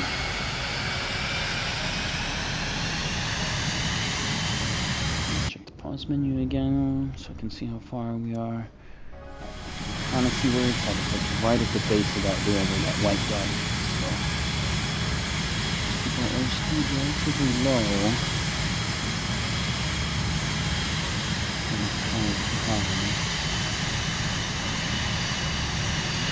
Shooting down a little bit more. I want everything to be on the yoke.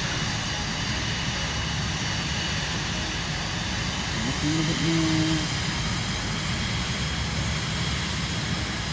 Make sure that's the runway that I'm looking at right there. Yeah. First person, make sure the green dot's right at the base. Power up a little bit more. That green dot right at the base of the runway there. Don't want to speed too fast.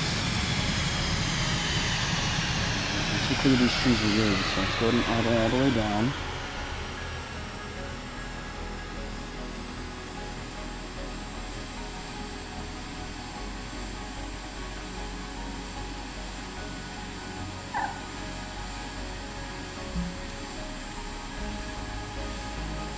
It was rough, but that's okay.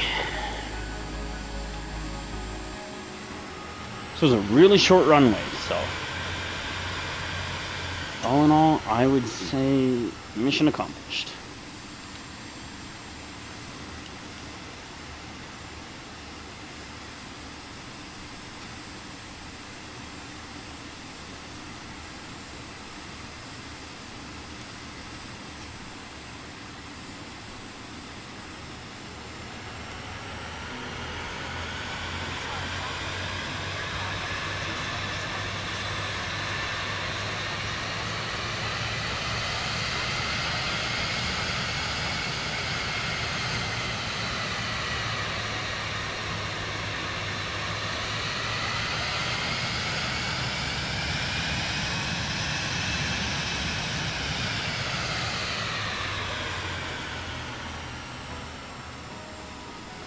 Yeah, going around and doing touch and goes are definitely still pretty new for me also.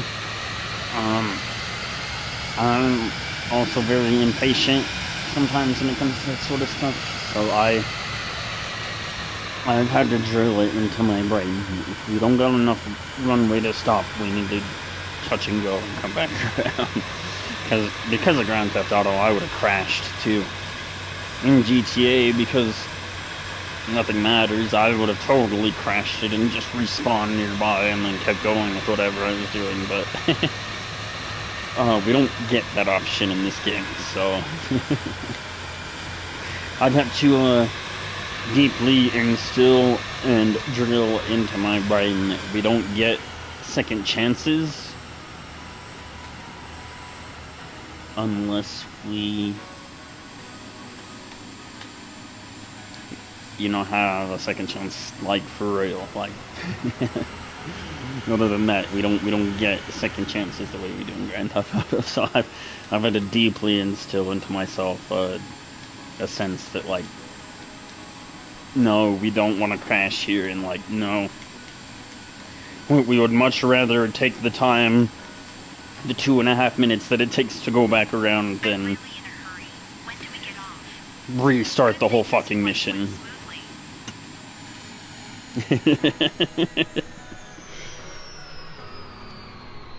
Vector heights and speeds on the kneeboards, yeah. That's really the only thing I gotta look at more, is just learning how to use the instrumentation to manage those vectors a little bit more efficiently, instead of trying to use like the visuals of the aircraft or whatever the way that I always do. So yeah, that's usually what I try to look at, is would I rather spend 5 more minutes to go around, or would I rather spend a whole nother hour?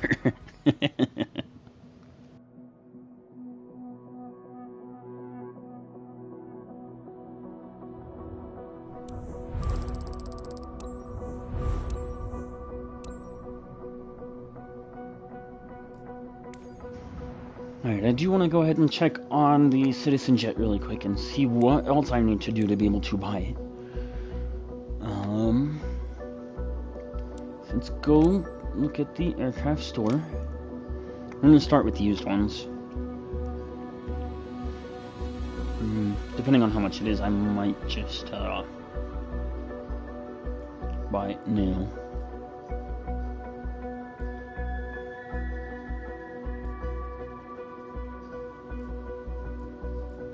You said the CJ-24, right?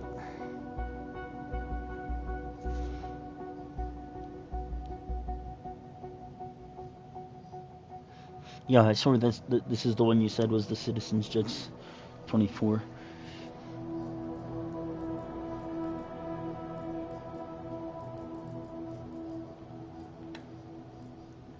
So I actually do actually have all of the certifications. That's nice. So I just need to save up enough to buy it. So yeah, we'll just keep doing missions then. I actually do have everything I need.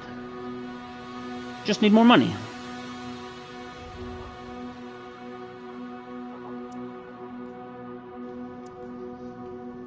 Okay. Yeah, I'll have to make sure that I put that one next on the list then.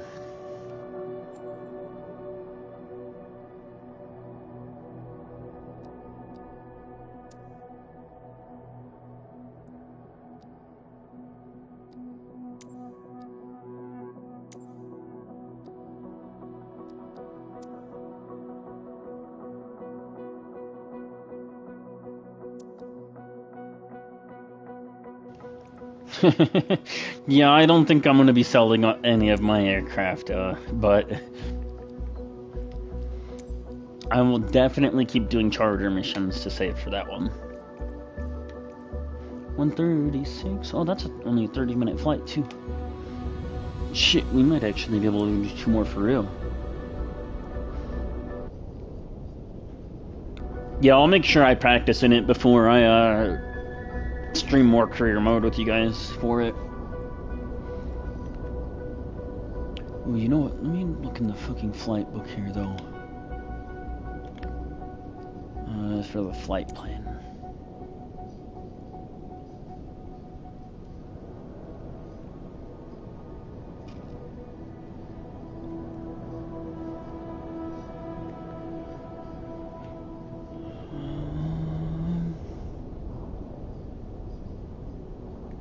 I wanted to change the cruise altitude.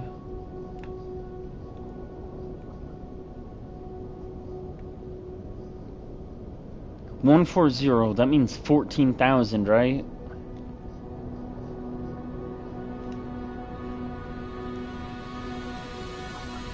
RNF.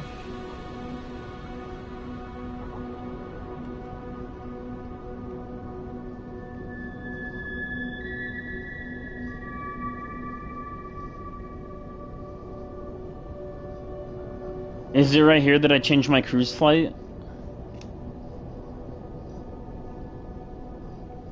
And 140 means 14,000?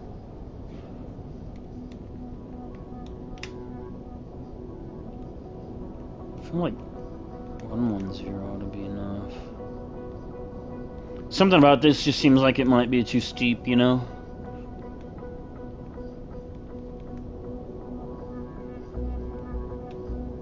Yeah, I think 11,000 should be fine.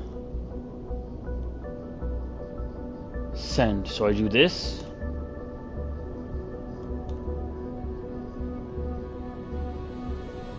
That's what I do. That's how I do that. Because this is something else I needed to learn. My plane's max cruise altitude is like 30,000. I'm not worried about hitting my max. It's just, this is a short flight. I feel like trying to descend might be like a pain in my ass.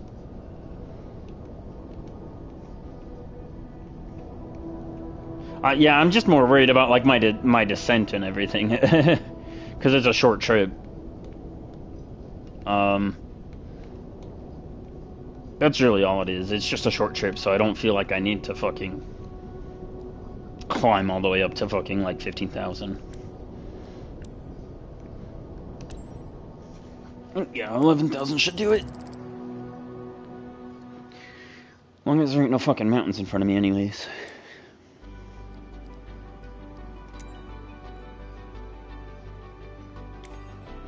Doing good on fuel. Oh, the airstrip info? Okay. I actually didn't even know about that. And do my checkup. Yeah, I figured our landing gear needed to be maintained. Shit, we'll just fix it next time.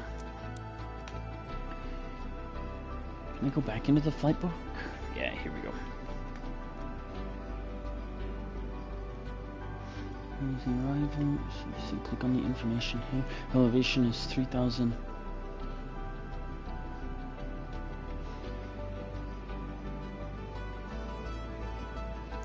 So yeah, 11,000 should be plenty. Yeah, I paid to repaint my aircraft like once. Other than that, I just wash it so that they don't complain about how dirty it is. Because the passengers, they'll be like, oh, I was on a first flight class. I didn't think that my plane would be so dirty. Fucking picky ass bitches.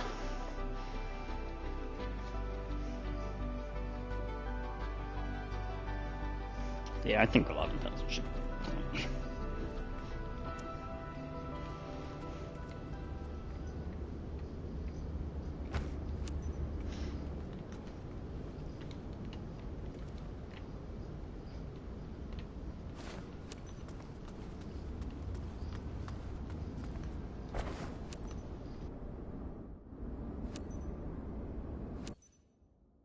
Flight TAC 1214 Received, Captain. 18 They're on for their ground way. service. Have a good flight. Ready for passengers boarding.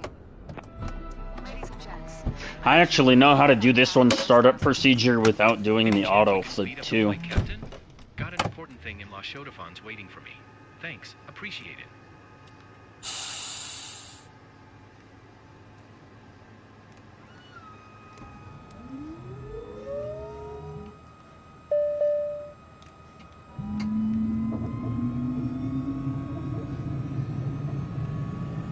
This is like the only plane that I know how to do the engine startup on. But I do actually know how to do the engine startup on this one too.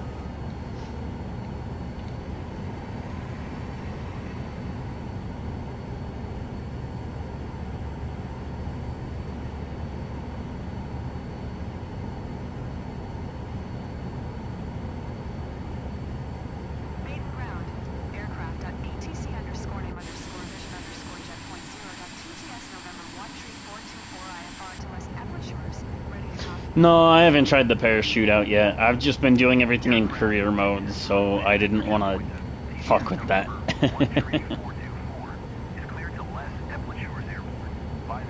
Hey, at least I remembered to pull the tags this time before we start.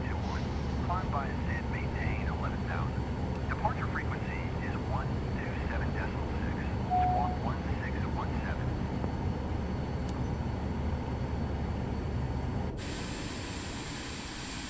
Clear to West apertures. Right Sierra Tango Romeo 6 Papa departure. Runway 21. Climb by ascent, maintain 11,000. Departure frequency is 127.6. Squawk 1617. Aircraft at ATC underscore name underscore vision underscore jet point zero dot TTS November 13424. Yeah, Aircraft. 18 Arizona vision for jet point zero dot TDS 424. Readback is correct. Contact yeah, I know there's the checklist here too. I just don't bother with it. Good afternoon, pilot. You guessed today is Mr. Lutz, who's on the go to Los Chodafons. He's close to It's definitely pretty helpful too, though. Please give him your warmest welcome on behalf of the company. Have a great flight. The thing that I found to be most helpful actually is in the PRC with the approach. But like I said, it fucks up my fucking visual navigation, and I can't handle that. That's the thing that I found to be the most fucking helpful is the fucking PROC with our approach. This is extremely helpful, but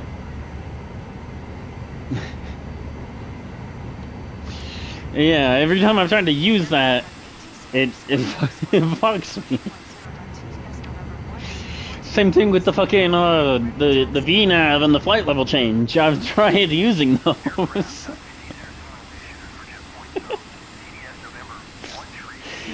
And it messes up my landing because I can't see where I'm supposed to land, and I still need to see where I'm supposed to go. So, no, I love this plane. It is so advanced, literally. It could fly... Like, it has the fucking auto takeoff with the auto throttle and everything. Like, it'll fly itself for you. I'm still not familiar enough with using everything to be able to just trust it and not, you know, like there are just still certain things that like I'm still learning, so I have to do things in such a certain way, or else I won't be able to do them. And the autopilots, they want you to do things in just such another certain way. Like, you gotta do it in a certain order. And if you press the wrong button at the wrong time, it fucks everything up. And that's the other problem that I've had. Is that I press the wrong button and then it messes everything up and I don't know how to fix it. Yeah, once I actually learn how to fully fly this one, I'll probably already be in my citation chair.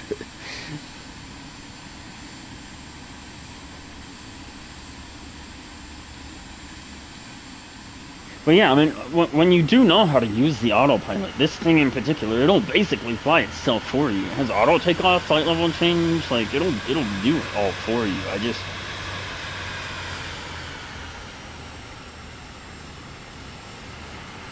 The fog, and then you have to use the computer. Yeah, I get that, bro. Yeah, for me, I was learning how to do all of the autopilot stuff. I was watching a video. Learning how to do, and I had everything right. It was doing the approach right, and then I pressed one wrong button in the autopilot, and it fucked everything up, and it didn't want to do the approach, and it wouldn't set itself right again, and then it fucked up my visual cues, so I couldn't see where my final was, and yeah, everything was just fucked. Night landing is funny, actually, though, because for the first 50 hours that I was playing, I was doing everything in real time, and not only that, but a lot of the missions that I were doing, because they were real time,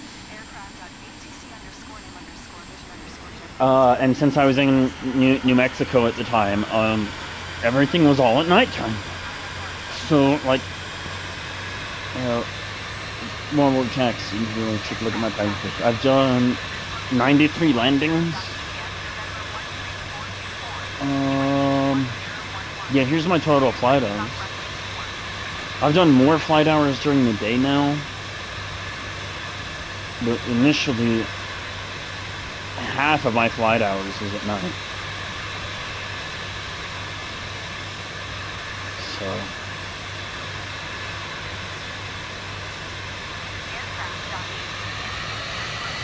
I was just in the 172, the Cessna Skyhawk. It wasn't too bad. But it was definitely pretty rough. I'm a lot better at landing in the day than I am at night. I will just say that. But I've gotten pretty decent at night landing. I can handle them. Not very good. I mean, I can do them.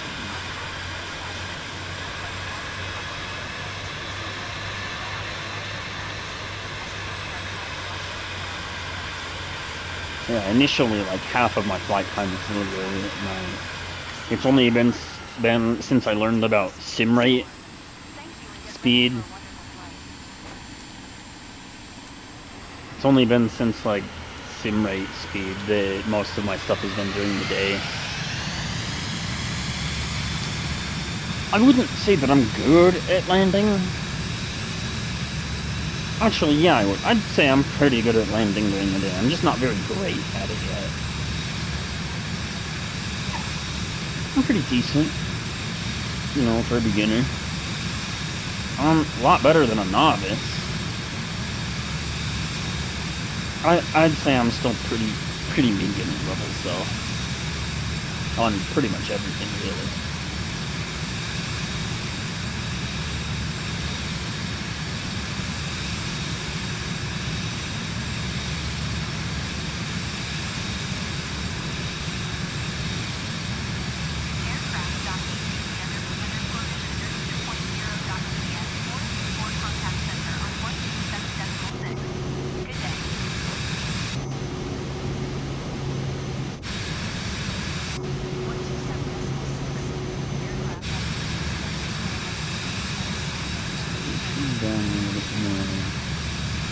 There's no the autopilot, so it's going to stop us from doing that. I feel like we're climbing just a little bit too fast.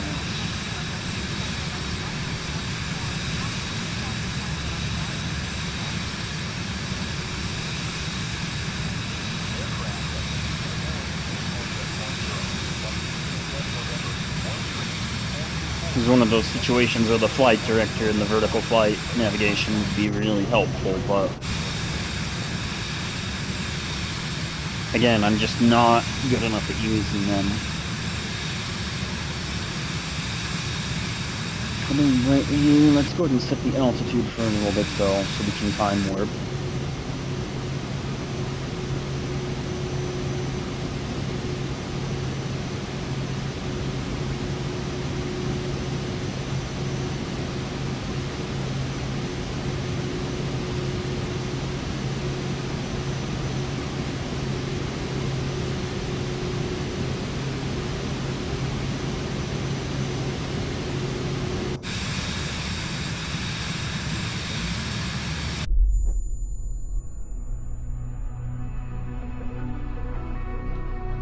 Shit.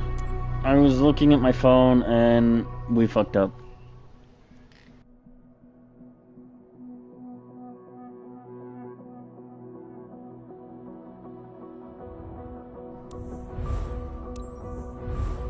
Well, that's unfortunate. That kind of really sucks. Oh man. See, airspeeding. Airspeeding, that's what always fucking crashes. Me. I was airspeeding. When you airspeed, it'll fuck it up.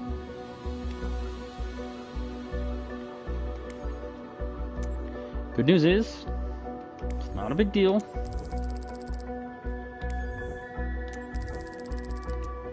Not a big deal. Maybe let's not fucking look at my phone next time while I'm trying to get everything settled.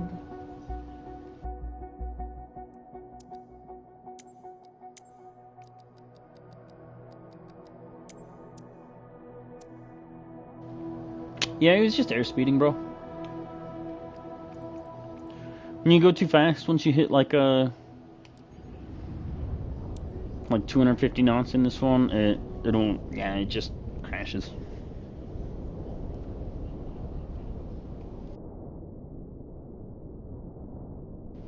Yeah, in real life that would have been fucked, but that's why I'm saying the well, no, 250 is what it actually airspeeds at. Usually I do like 220 and it's fine. I don't think I should need to mess with anything in the flight plan this time. Everything looks fine to me.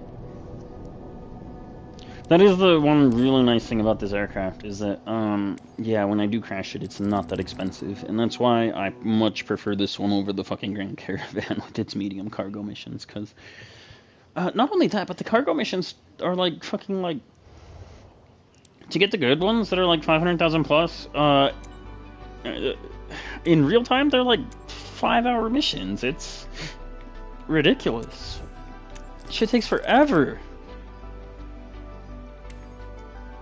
Shit absolutely takes forever in the fucking Caravan with the medium cargo missions. They are so far and so long.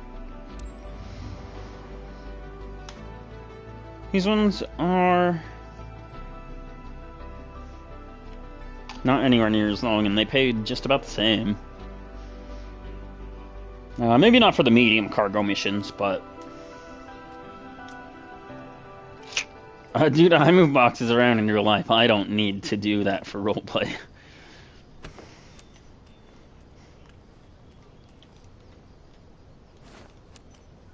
That is some nasty looking textures right there. Ew. Yeah, usually 220 is about the most that I like to do in this plane. Anything more than that, and I feel like I'm Ground service. This is flight really TC-713 pushing it. parking for. Clear to start passenger 200 is a nice cruising speed, I think. Roger that, Captain. They're on their way. Have a good flight. Yeah, VIP is pretty fast, so... Madam, welcome aboard. Hi, Captain. And I like this plane. I really like this plane. I just... maybe not be looking at my phone before I get things fully settled. I was looking at my app, hoping that they might have posted some VTO, but... Still no, I gotta wait till 8. Have a good flight, Captain. Let's make sure we get our oxygen turned on. Hope heat. It is freezing. Echo Delta, Echo Sierra traffic. Aircraft. Everything else looks good.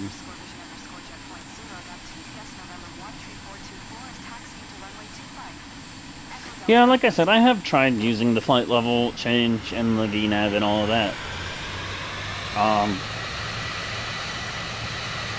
Like I said, personally, it just doesn't work for me. It fucks up my blue boxes. And like I said, even though I don't need them to actually fly, I do need them for landing, so... I'd rather just stick and move for ascent and descent. I don't care. We're on time for departure, waiting for takeoff clearance. I'll keep you informed during the flight and when the plane goes up.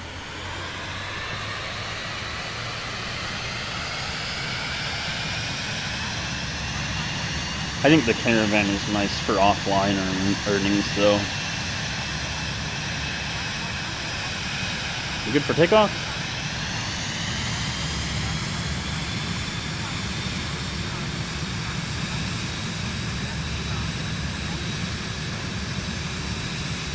Yeah, the Caravan's pretty nice for offline earnings, but I definitely won't be flying it anytime soon.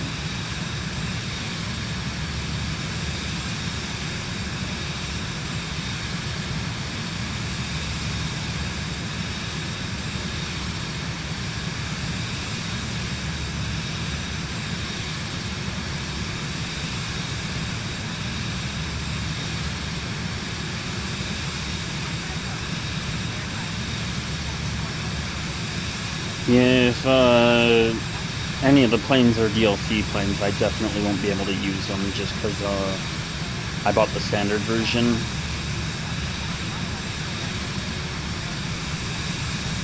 And I don't see myself paying for any of the DLC planes. I've looked at them all, and maybe if the SR-71 was a DLC plane, or maybe if the NASA Space Shuttle was a DLC. I'm gonna acknowledge the squawk? Or do I need to fucking... Oh, I guess we're not acknowledging the squawk today. So do it this way.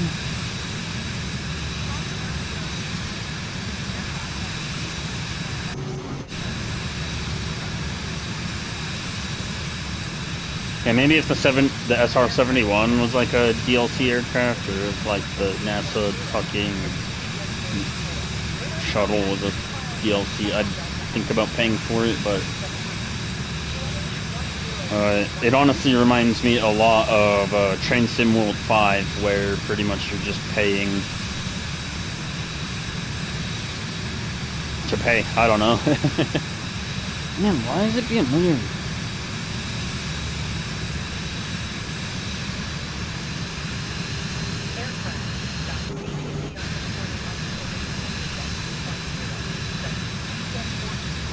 Yeah, I heard it. You gonna actually do it? No? Fuck you. That's so annoying.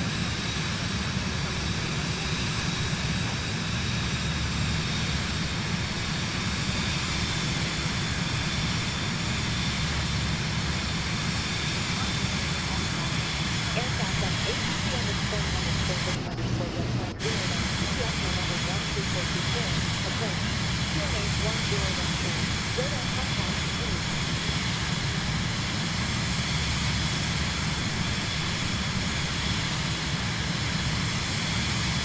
Wow, it's really just gonna be fucking difficult this whole time. That is so frustrating.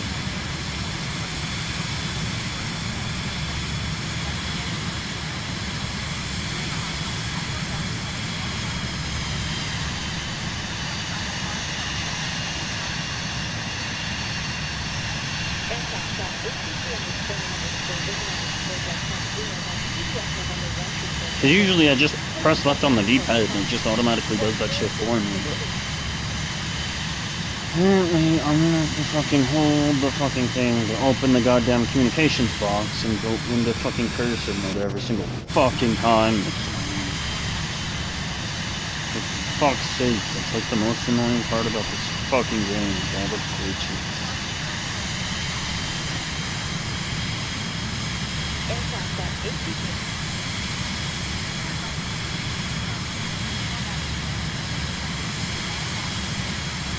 Thing is it really supposed to be 5,000 feet?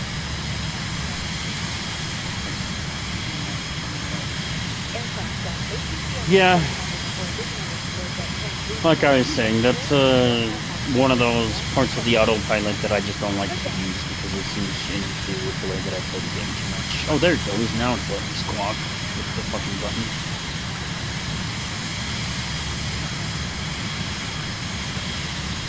Like I said, I don't know why, but it just the last time I tried using it, it messed up my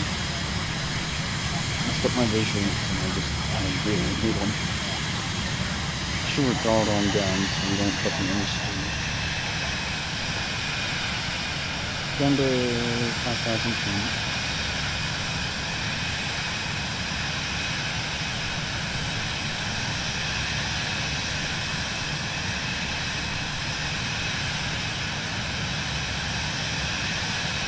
Should throttle down a little more so we don't overspeed. Go back up as we start to level out.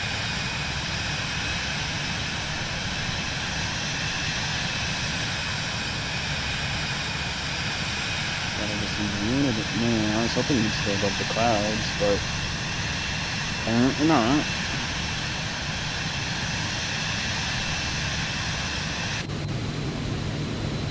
Altitude sync, auto current sync, so now I just need to maneuver over to the right here so that we can run up the GPS line. This one's pretty short, so it shouldn't take too long anyways.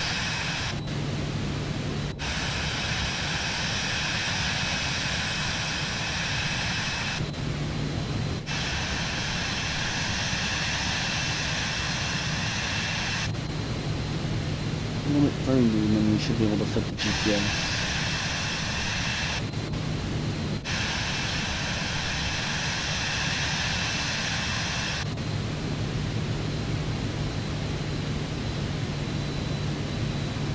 Take over any time now.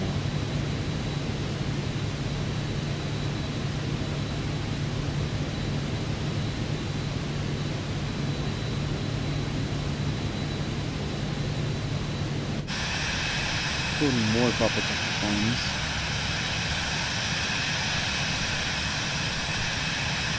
Take a look at the map. Well, actually, we're just barely getting started on our route. Never mind.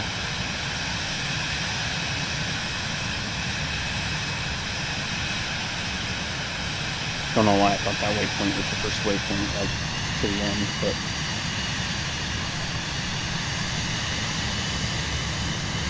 Should we get the speed up now? I'm pretty sure we're at max warp.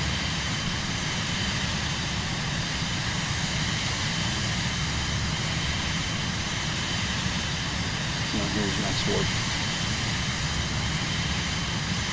Yeah, sorry if you can't hear me very well. I gotta start being a bit more quiet because my wife's about to start laying down for bed, so I gotta be kind of quiet so she can start laying down to sleep. I've still got about an hour before I can go to bed, just so I can make sure that if they post any VTO at 8 o'clock, we can take it. But yeah, I gotta kind of start being a little bit more quiet and using my my quiet voice.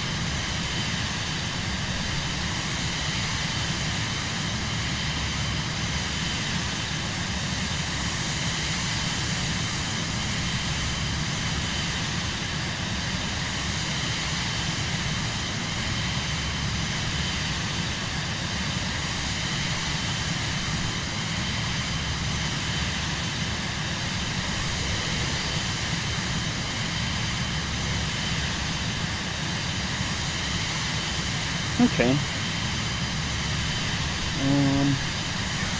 Yeah, I probably won't do that very much unless I'm, like, seriously on a time crunch.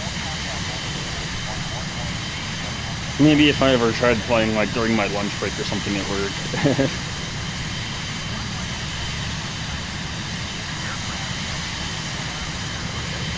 Outside of that, I really don't like skipping, just because part of this game for me is the views, although a lot of what we're seeing now is just fucking clouds.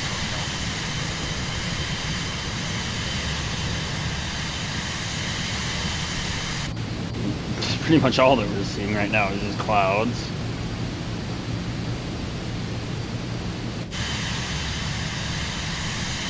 That's like half the game for me, is just getting to see what we see.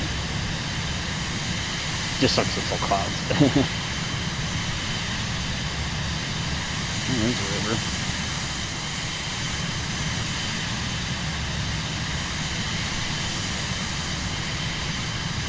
Yeah, maybe if I'm ever playing during my lunch break or something, I'll make sure that I definitely remember that time skip function.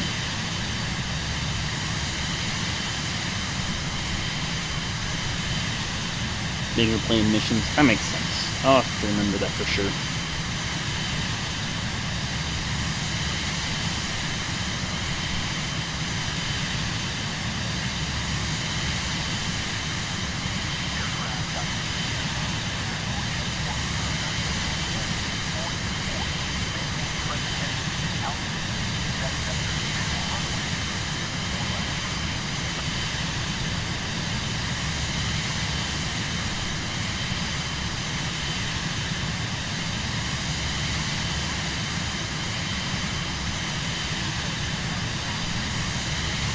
Oh wow, we're already getting close.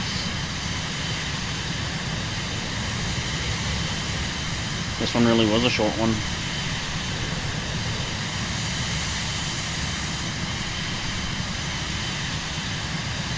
Oh, that's a nice double rainbow right there.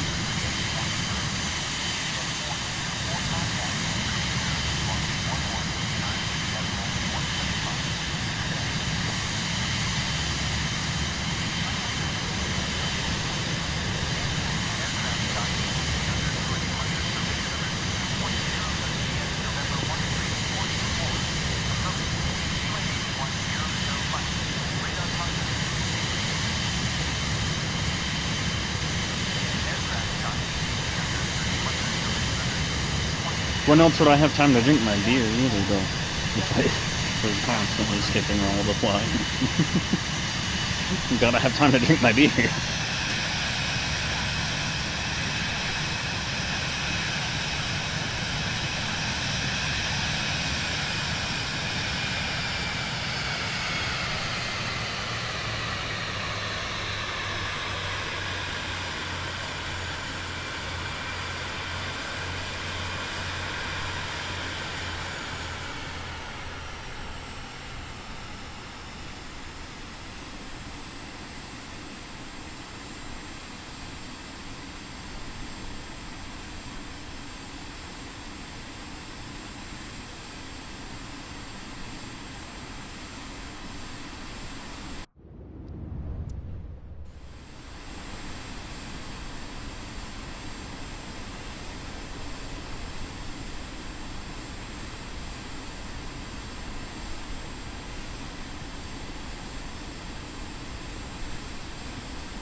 Pull up.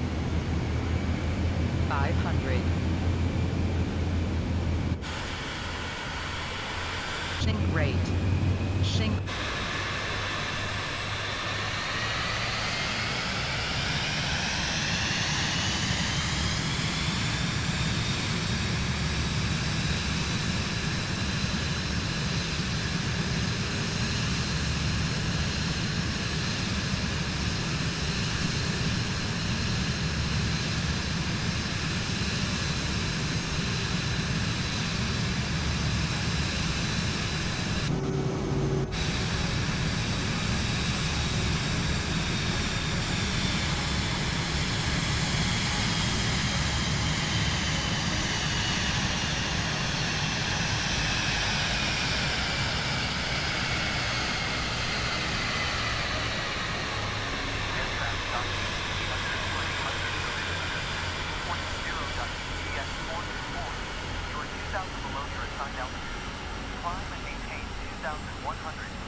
Shit, my mic is muted. You're saying max flap causes more turbulence? I'll have to try to adjust my approaches to where I only use the half flap then. Because I usually use the max flap to help me maintain my airspeeds.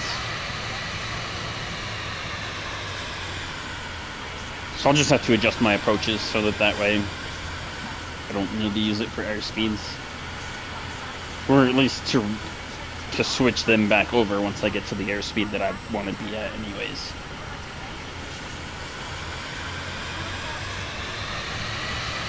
But yeah, I had to abuse the fuck out of the slowdown, the time slowdown.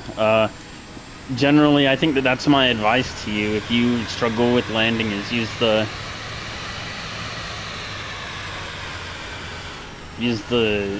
time slowdown to help you with your landings.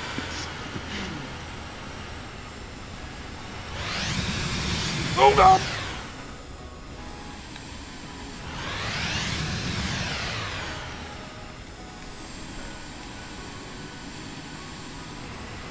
That was close.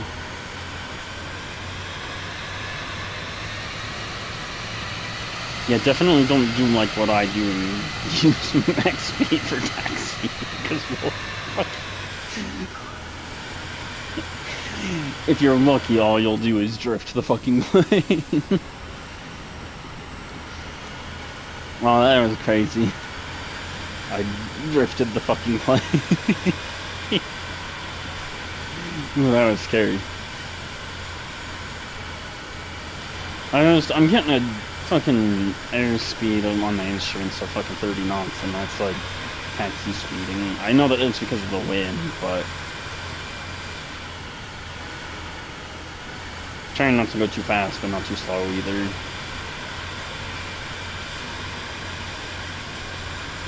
Oh, the parking stand is so far away over here.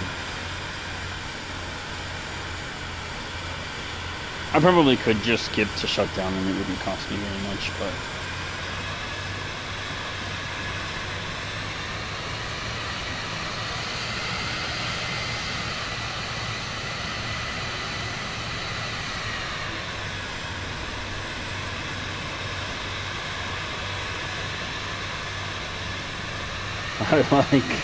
I like driving the planes. especially at max speed, because then I do stupid shit like that on accident.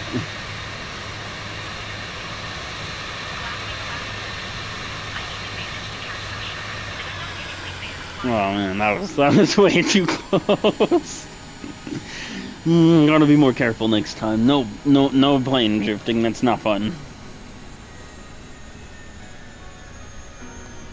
Does this plane even have reverse thrust?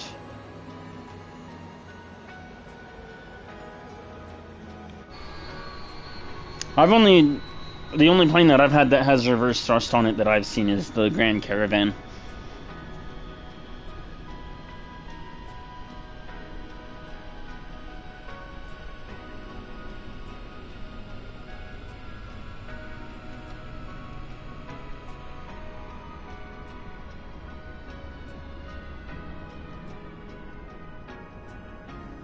I'll be back. I'm gonna go use the restroom.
Okay.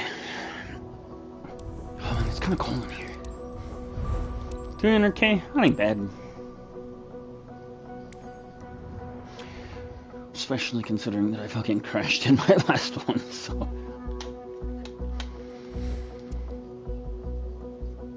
Probably take us a while to get to the 5 million to buy the next one, but that's okay. Only just a couple missions over here, dang.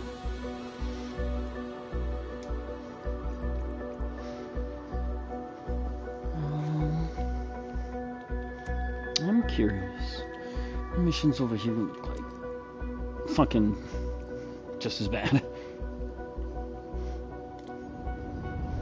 I wonder how much it would be to transfer my aircraft over here, though. 78,000? Yeah, we're not doing that. Literally half of the mission cost.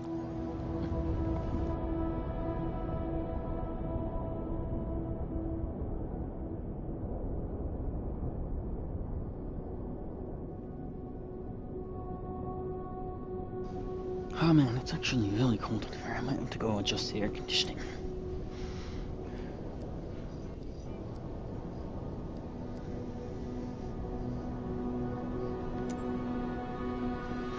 That's good. Just gotta wait for the game to load now.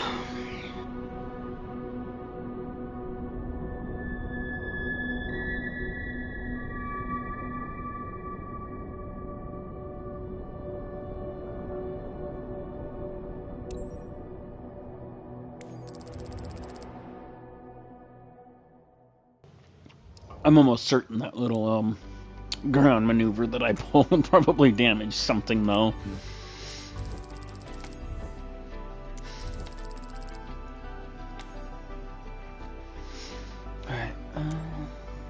good on fuel. I don't want to put... Yeah, okay, yeah. Fuel's fine.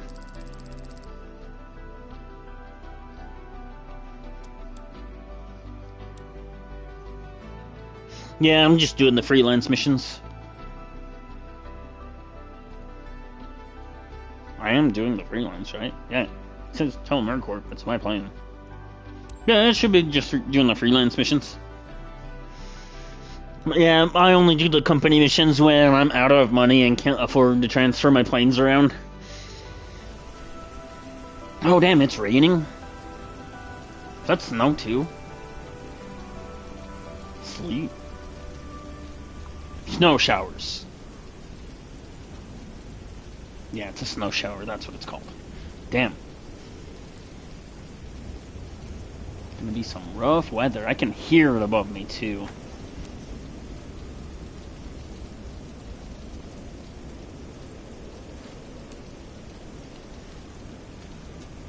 Hopefully the payout will be good. Oh shit, did I forget to clean my plane?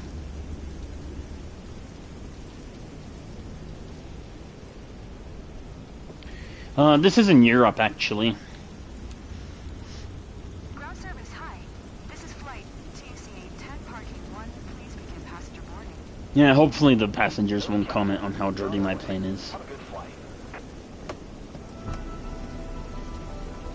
I shouldn't be landing in this, but take off for sure. Ladies and gentlemen, welcome.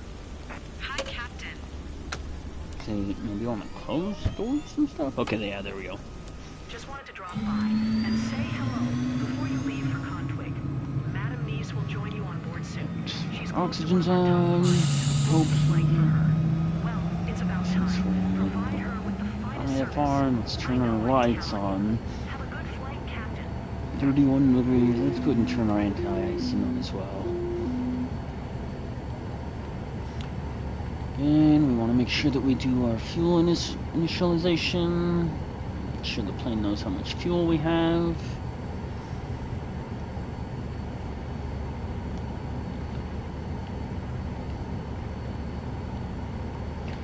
Should be good to go now. Echo Bravo, Whiskey Echo traffic.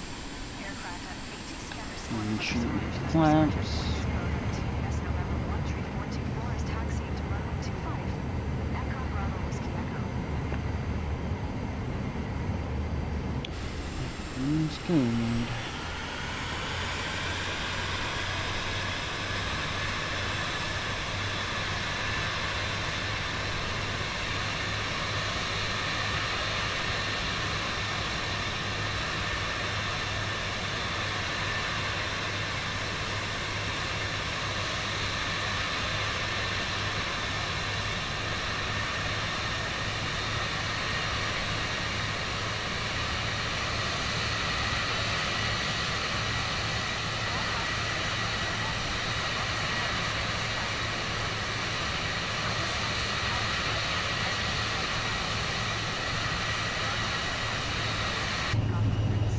I'll keep you informed during the flight if anything important comes up.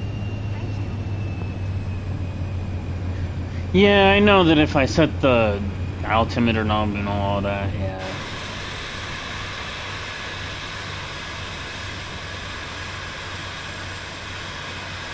Like I said, for whatever reason, the last time that I did all of that and tried using the computer, like, all of that, it genuinely, it's just, it hasn't worked properly for me.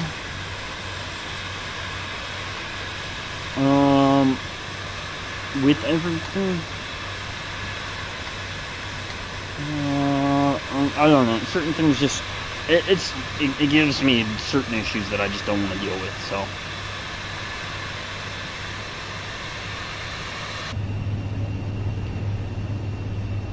Speed Mach would be more important, I think, but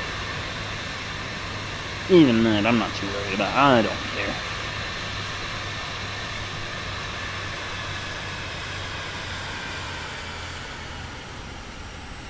I feel like as long as I'm actually looking at the screen and not like off in La La Land, I feel like I shouldn't have any issues. It's only when I stop paying attention that I have issues.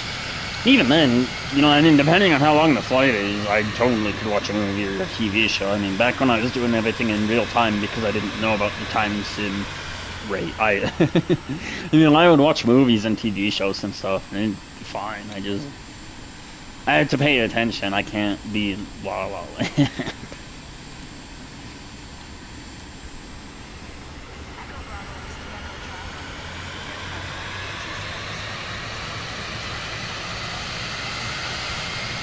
Taking off to the left. What it looks like. Everything trimmed, flaps, ice, no heat, oxygen's good. Let's hit it.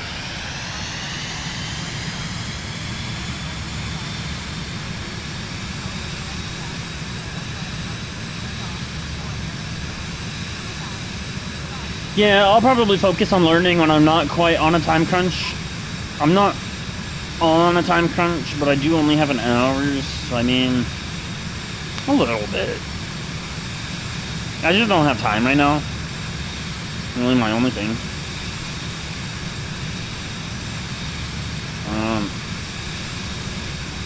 Like if it fucks with my blue boxes, I don't have time to restart right now. Tomorrow I'll probably mess with some more of the autopilot stuff and try to get the flight level and all that shit working. When I get out of work. I'll end up playing that for tomorrow. I mean, I only got like, not even an hour. I got 43 minutes left. Oh, I need to start wrapping it up and calling it a night. And even that's only because I'm waiting to see if they offer VTO. If I do end up getting VTO, then I'll totally be down to take a look at those and,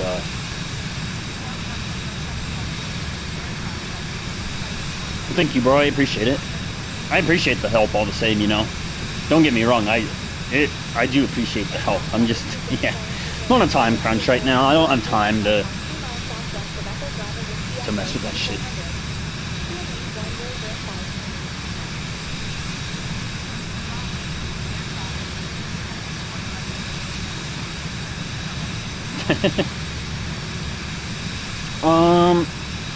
I mean, I'm not a pilot, and in a car, I don't think about pulling up, but I have stress dreams about flying all the time now that I've started playing this game. I used to have stress dreams about, driving, but I have stress dreams about flying all the time, where I'll wake up in the dream and I'll find myself in a plane, and we're like in some dire straits, and they're like, "We need you to land the plane." That's always scary.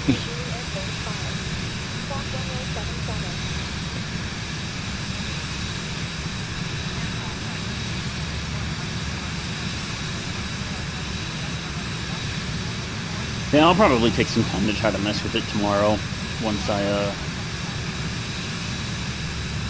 have some more time.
Maintain VFR. Frequency change. Good day.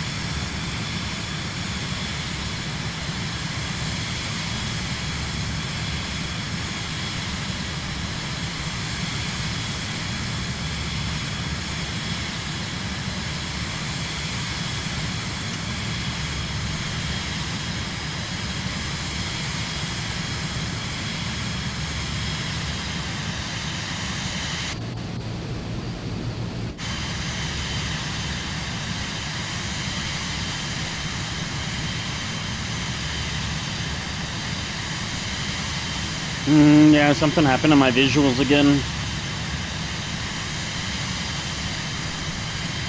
I tried activating and reactivating, and yeah, something's weird.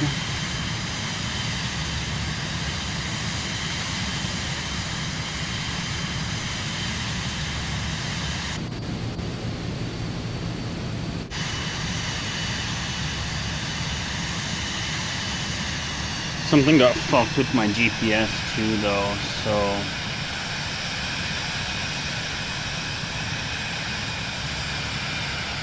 I'm gonna have to do this the old-fashioned way.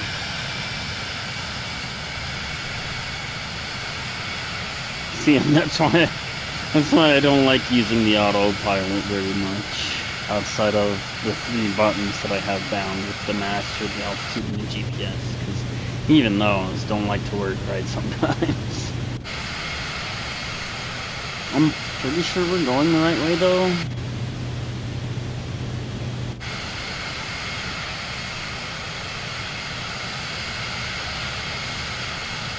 I fucking hope.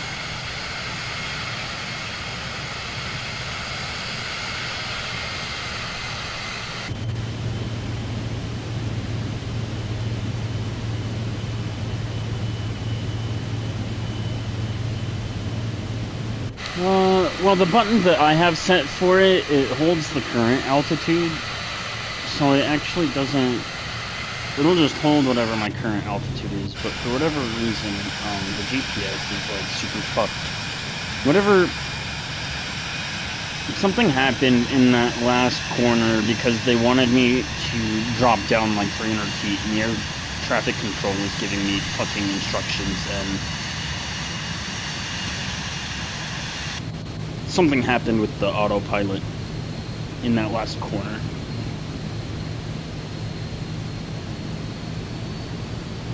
We are still on the right path, though.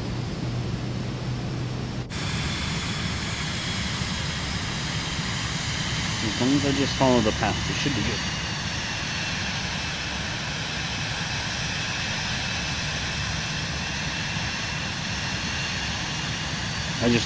Things like that are why I'm saying you have to use autopilot as a guide. It's there to guide and assist you. It's not there to do your job for you. It's kind of like cruise control in a car and the lane assist feature in a car. It helps you do your job, but you still need to do your job. Or I still need to do my job anyways. It's not there to do my job for me. It's there to help me do my job, which is to get the plane from point A to point B. It's not the autopilot's job to do that for me. It's my job to use the autopilot to help me with that. And that's one of the reasons why I don't like relying on the autopilot. Because it's prone to failure. My human error is also prone to failure, but not as often, I don't think. Maybe not in real life. In real life, I'm sure that the autopilot works exactly as intended. But, just personally, when it comes to me and my personal experiences, that seems to be the overall theme, or the overrunning theme. Is that autopilot is there to help make my job simpler. It's there to help me do my job. It's not there to do my job for me. I still have to do my job. I don't do my part of things, then more often than not, things tend to break. Yeah, I'm still quite a ways off. It's just since I have to do things visually, I'm trying to make sure that I don't pass it. Again, I keep trying to turn my visuals on and off to reset them, but it doesn't want to reset things for whatever reason. What's up, Axe Killer? I would do a barrel roll, but you know how it is. Welcome back, bro. Axe Killer, he's been watching me for a while. He's helped me out with a lot of things. He's the one who told me about the sim rate, I think.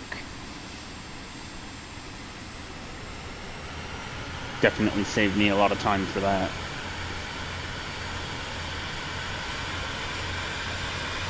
Can probably speed up the sim rate a little bit here. We're getting close.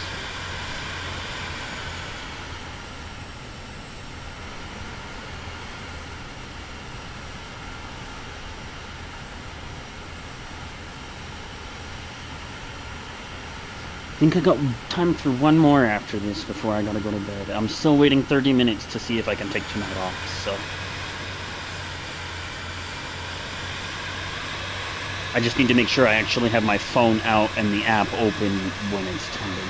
Because last time I waited for them to notify me and I couldn't even open my phone before fucking got snatched up and taken away, so. Speed up a little bit. The map, good. Still no visual cues, but that's fine.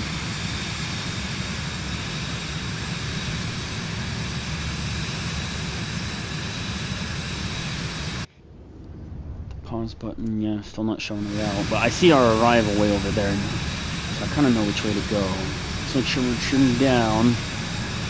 Don't want to exceed probably 2,000 feet because we're getting close. Where is it at? Still way off in the distance.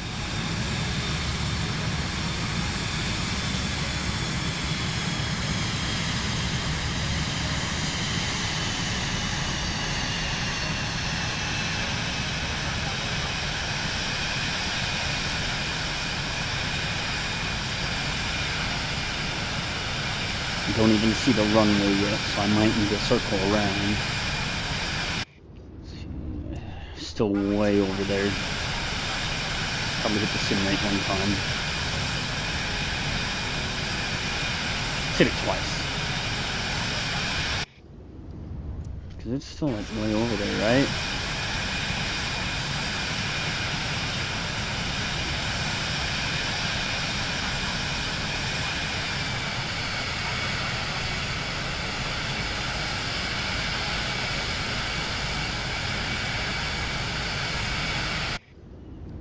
Yeah, it's still like way over there. Right down. I think I see it.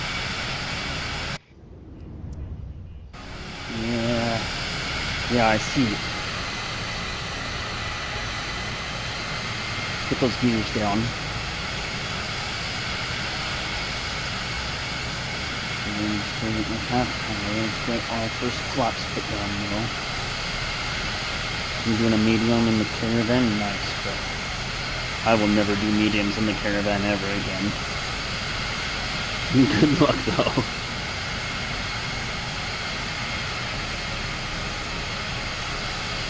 See, yeah, I see the runway. Doing good. Let's try to do it with just one thing of flaps this time. Since max flaps increases change. So let's go into first person. Trying to find the runway on the map, make sure our green circle is lined up with it.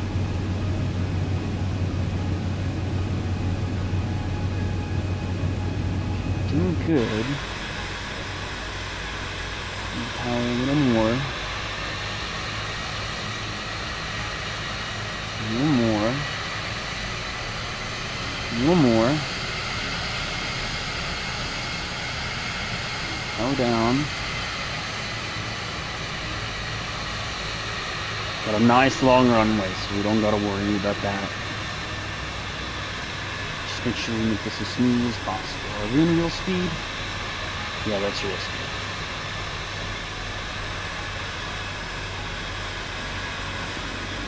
Power her down just a little bit more, but we don't want to stall. Bouncing on that throttle to make sure we don't stall.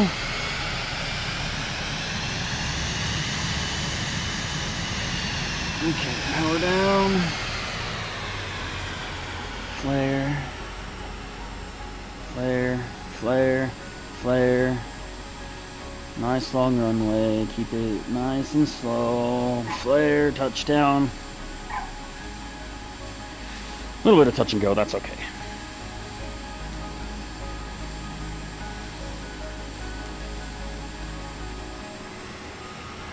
Could have been smoother. Mission successful. That's what matters. Slow down a little more. I'm speeding on the taxiway.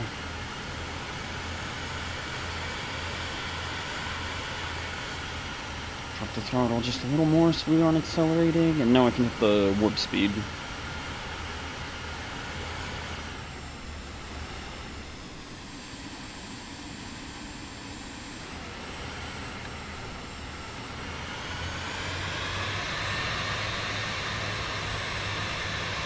Throttle all the way down to real time. While we come through this corner here. That's a throttle on it.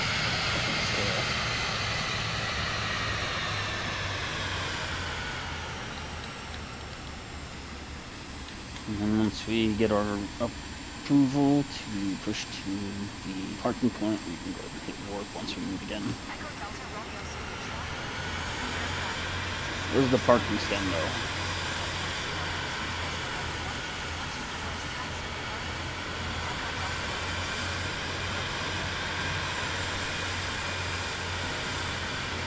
Oh, there's the visual indicators. So the parking stand's way down there. Jesus. I definitely want to scale up.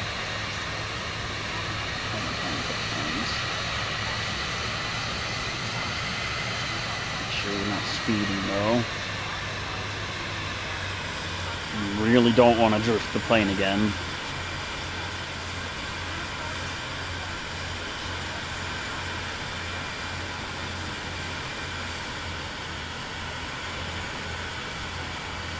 Go ahead and hit max wood.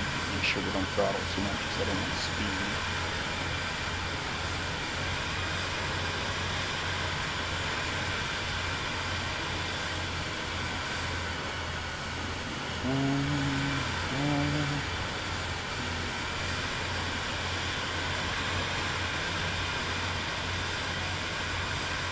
Cycle those RPMs one more time.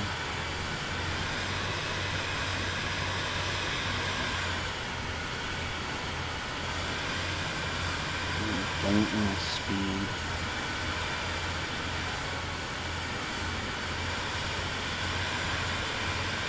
Really not trying to drift the plane again.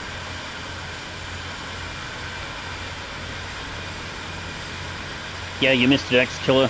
During our last landing, I had time warp set with taxi, and I ended up drifting the plane off of the fucking taxiway because I was going too fast with the time scale.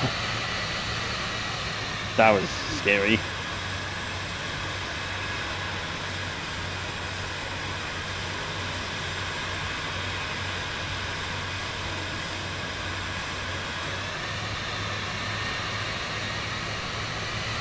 Once we start moving, I'll probably shift the time scale back, just so we don't overshoot the parking stand.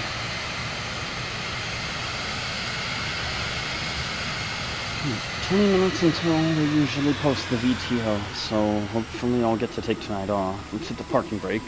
Already arrived? Shut down. Time flies. I even wrapped up my work. We'll totally Yeah, we recommend should have this just enough company. time to do one more flight.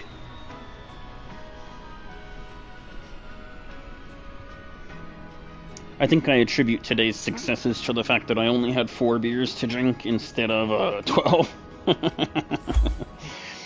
X-Killer was here for my last stream. When I tried to fly while drinking a 12-pack, and that didn't go very well. Needless to say, I had to scrub the footage because that was pretty bad.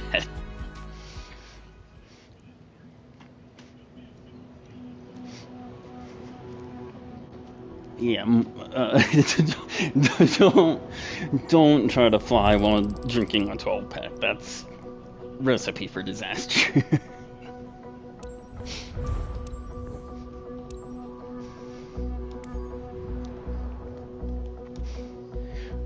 The 4 beer's been pretty nice though. Yeah, do you remember how bad that was yesterday? You remember how bad that was yesterday, X-Killer? I had to scrub all of that because I fucked it up so bad. Oh wow, not a lot of missions. What's going on here?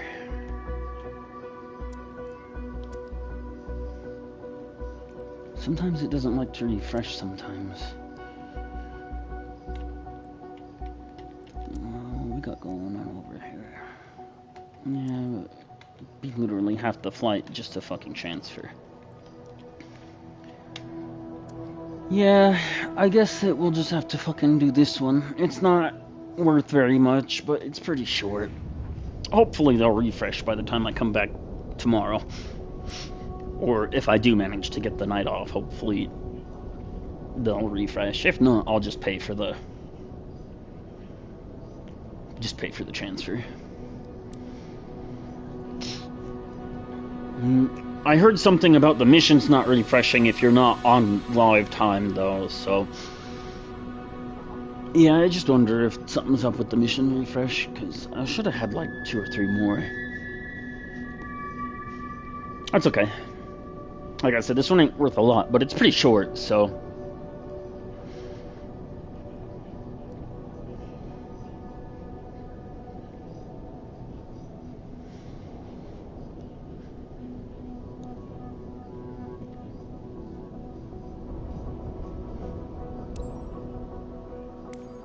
this will probably be my last one.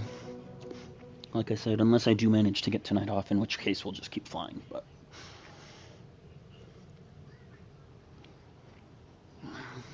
I have an alarm set for 58 after. I'm gonna have to pause the game when it gets time, because I'm gonna have to sit in the app on my phone and fucking like actively refresh, or else someone else will grab it before I can get it. Everything looks good. Shit, even with fuel, I think I'm just gonna skip on refueling and we're just gonna go.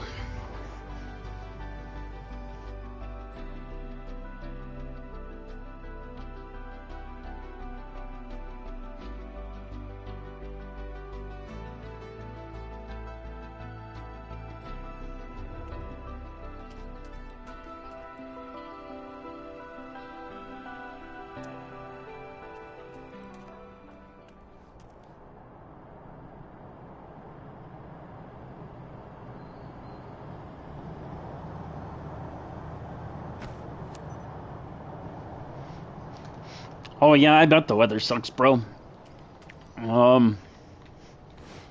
I saw firsthand, like while I was outside going to the store today, how bad the wind was. It's been pretty windy. Yeah, I'm in Europe right now, so kind of weather that I'm dealing with. It's just weather, but yeah, I don't doubt that the weather's pretty bad out west right now. Ladies and gentlemen, I wish you a good flight on behalf of First Class Wings. Good afternoon, Captain. Good afternoon, pilot. You get today. Make sure your oxygen's set. Check the outside air temperature. Sound set up appropriately. We can get our fuel initialization.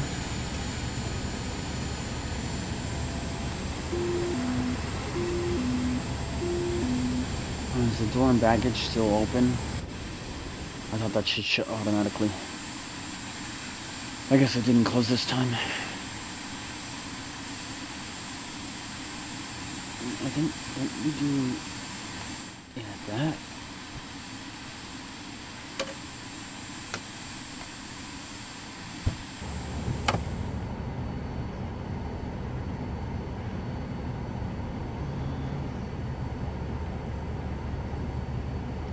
Like outside air temperature, we definitely want the propane on. We'll get the engine icing and all of that turned on once we get in the air. So sounds for taxi. And then, yeah, like I said, next stream, or if I get tonight off, we'll mess around with some of the autopilots settings, especially with auto takeoff and all of that. The auto climb. Because I do like using those. I have used those, and they are pretty useful, but I just don't want to mess with those where I'm so close to trying to wrap it up for the night. If I end up getting tonight off, we'll try that in the next flight. Excuse me, I accidentally aspirated some fucking spit. Suck to suck.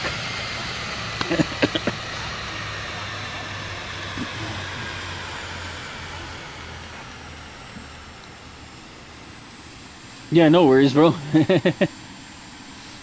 Like I said, I do appreciate the help, you know.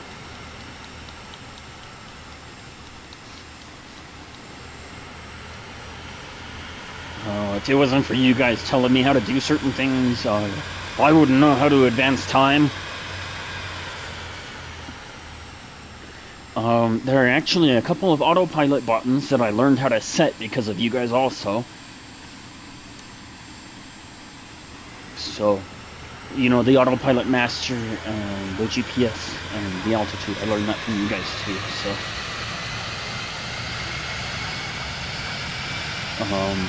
I wouldn't have bought this plane if it wasn't a recommendation from one of you guys, and this one seems to be the best plane that I've had so far.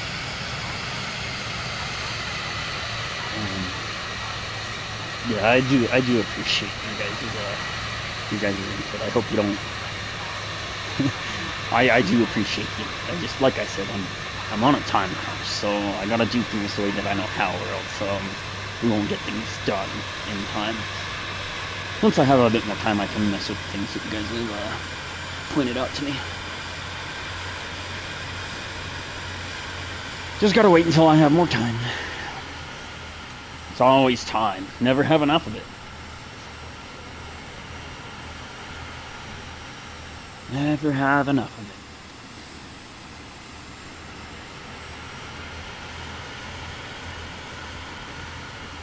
Let's go and sim right up here.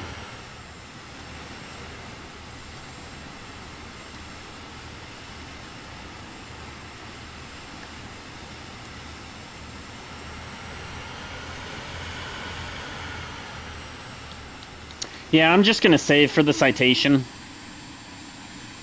Because I do have the Grand Caravan, and I could do medium cargo, but I'm not good at flying it, so I'm just gonna save for the citation, and that's gonna be our next major purchase. That'll be our next step up. If I was good at flying the Caravan, I probably would be doing the medium cargo missions, but again, it's just the visual indicators. Something about those medium cargo missions, they especially like to fuck up those visual indicators that I need. For final, and for landing, and with the runways that they have you landing on sometimes, where they're grass runways and shit, especially out in America. It's not easy. And, you know, I mean, I appreciate that, because part of the reason why I got invested in playing this game is because it's not easy. It's not hard. I mean, it's not easy either. And it's one of the things that got me invested, is that it's not easy. But those cargo missions with the Grand Caravan, they're just a bit too... I'm just not advanced enough of a pilot yet to deal with all of that.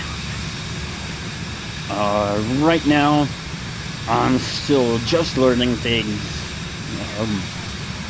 Even though I've been flying for 80 hours, you know, I'm still just learning things, and I'm learning new things all the time. All the time, I'm constantly learning something. So, yeah, for me, those medium cargos with the Caravan, they just aren't for me right now. A bit later, when I get a little bit better. And like I said, especially once I get those keybinds set for my prop speed, so that I can manage the prop speed with the turbofan.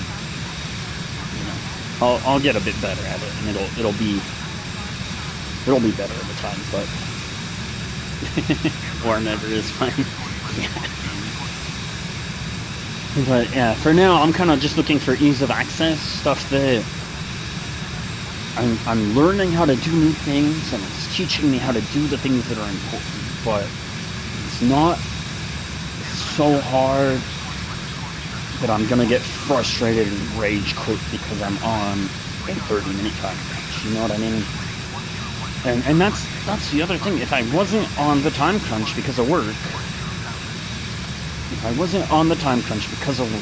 I totally would like have all the patience in the world to learn how to do it. But because I work full time, I'm on a time crunch all the time. Whether it's like super crunchy like right now, where we only got 30 minutes, or whether it's, you know, just I have 4 hours to play today. You know, I'm always on the clock, and so I just gotta deal with what I have the patience for, with what I have the time for, and try to balance that, you know, with all of my real life responsibilities. So, as a child-free person, I get a little bit more time than, you know, people with kids, but, you know, I mean, I'm still like, have responsibilities to my wife and towards our lives. I mean, I can't. Yeah, I just gotta fucking. I just gotta balance everything, you know. It's all about getting satisfaction and having fun and learning new things and making sure that I keep my real life balanced as well as all that. And if I'm not having fun, you know, if I'm not balancing my real life on top of everything, I mean. But that's just where it gets hard for me, because I gotta be having fun too, you know. And as fun as it is for me to be doing the challenging things and to learn and other stuff, I mean, I just don't always have time for that. So, yeah. It's all about time management, making sure I balance everything. And really, at the end of the day, if I don't enjoy doing this, you know, what's the point of me streaming it for you guys? Because that's the only reason why I stream, is to, like, have fun with you guys, you know? To make new friends and to have fun while I play for and with you guys, you know? So, you know, if I'm over here getting fucking mad because I'm constantly crashing, that's no fun for anyone. You guys don't necessarily want to see that. I mean, seeing some failures is necessary, I think, because it's a learning experience when we fail, right? But if I'm over here getting mad, like, this isn't a rage game. We're not playing a rage game so that you guys can get enjoyment out of seeing me rage. We're playing a game that's meant to be somewhat educational and somewhat fun, and also a lot of time passing. So, yeah, that's just the other thing for me. It's the fun factor, you know? Because if I'm not having fun, then you guys aren't having fun. If you guys aren't having fun, then no one's having fun. I'm like, what's the point, you know? It's fun to see me rage when we're playing rage games. But if I'm not playing a rage game, I get really pissed off and frustrated sometimes. And that's not fun for anyone. No one. Everyone likes to see, like, some funny rage moments, but no one likes to see the angry old man that lives in their house. Yeah, I got the autopilot set up now. Yeah, no one wants to see the angry old man in their house, you know. I hate seeing the angry old man who lives in my house. So, which is me. I'm the angry old man. Even though I'm only turning 28 this month, like, not actually old, but I like to think there's an angry old man that lives inside of all of us, and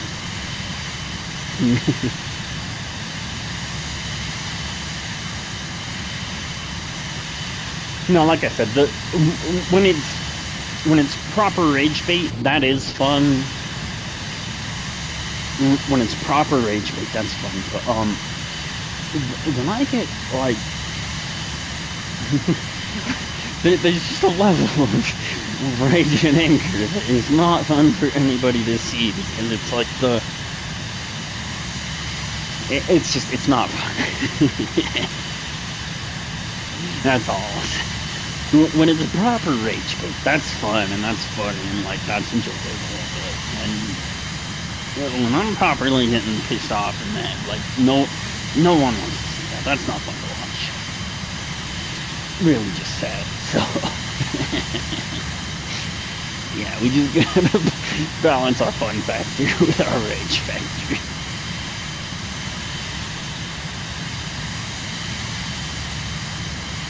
Oh shit, 3-minute warning.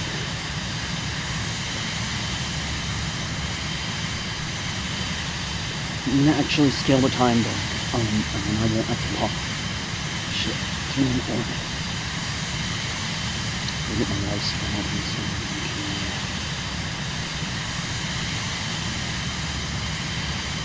yeah, because I gotta actively refresh on this list as soon as it hits 8 o'clock or else someone will snatch this shit from me and someone else will get the night off.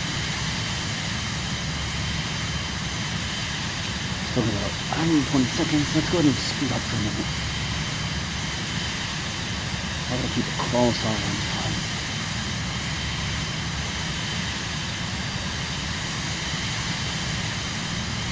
Guys, please hope and pray for me. Oh, Amazon Central Ops team, please decide that we are at staffing levels today. Please let me take tonight off. At this point, I've had almost 2 whole weeks of vacation because of VTO. Please, give me my 3rd week.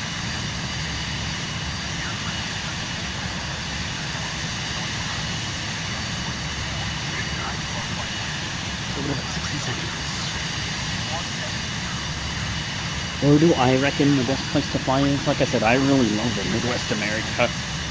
Midwest America, it's so flat. All you see is just farmland in every direction. That's my favorite place so far in Midwest America.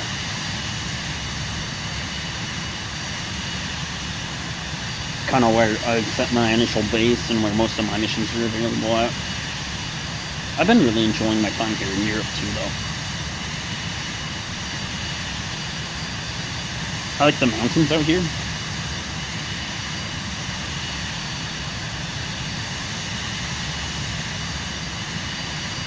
Like I said, some of the only mountains in America is the fucking Rocky Mountains. Oh shit, 20-second warning. I'm just gonna look at a fucking scroll. 10, 9, 7, 6.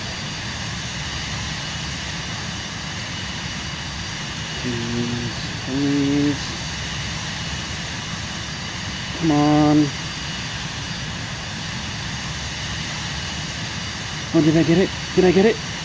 No! Fuck, man. Of course it would already be full. Oh!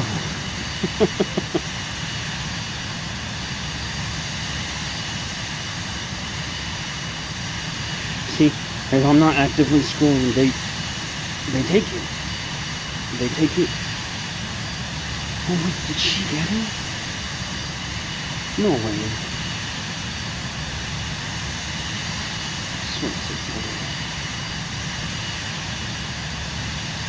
Damn, man. Alright, yeah, I guess this has got to be my last flight then. We'll check again at 1 o'clock in the morning when I get up to go to work. I didn't get it. I was scrolling and I tried.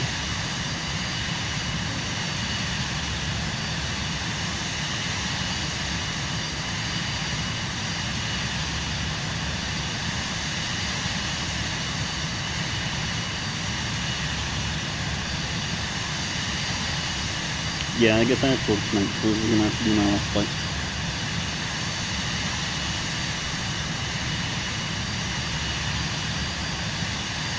But, thanks for watching, guys. Yeah, I'll check again when it's time for us to go to work, because sometimes they post them at 1 a.m. right before our shift starts. We'll see if we can get one right before our shift starts. If I do end up coming straight home, we'll make sure that I stream some more for you guys.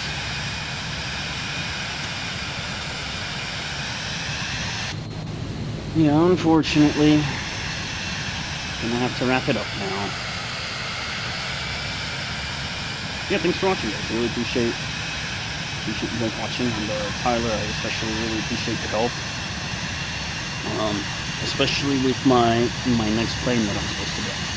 Really appreciate that, because I was kind of at a loss. I didn't know which plane to get next time, so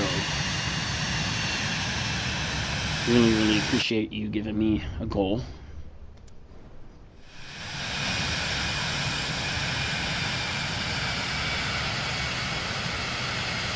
Yeah, either way, I'll be back after work tomorrow, but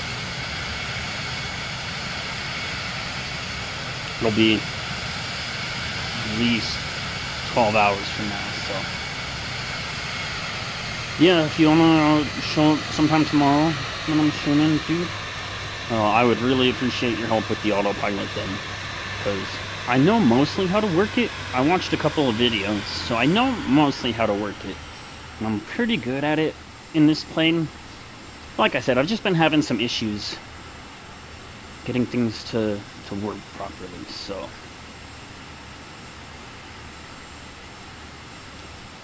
Yeah, it'll be about 12 hours before I get out of work. I'm gonna leave after sort tomorrow. So, probably more like 13. Yeah, if I do end up getting the VTO at 1 o'clock, I'll make sure that I stream tonight as soon as I come back home.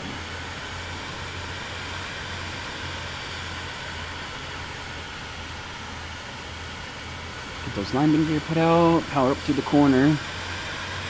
We'll go ahead and get our flaps put out. We're supposed to be landing where? Right there.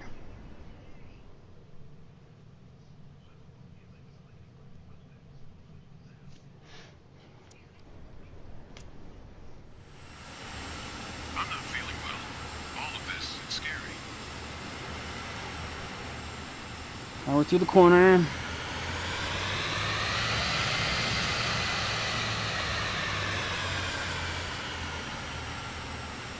Got a steep descent to do.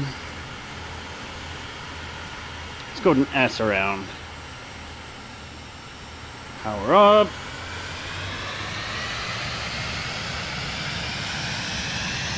And I need to come up this hill. And put the landing gear and the flaps back up.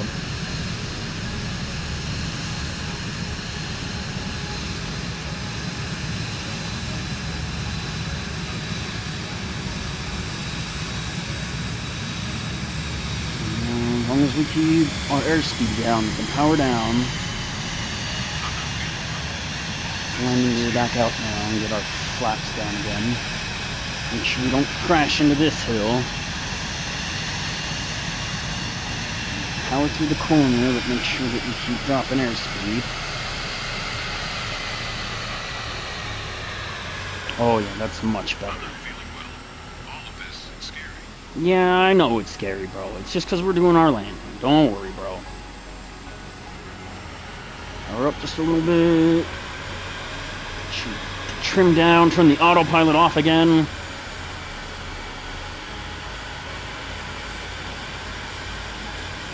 Should stay trimmed down. See if we can announce our final on the radio.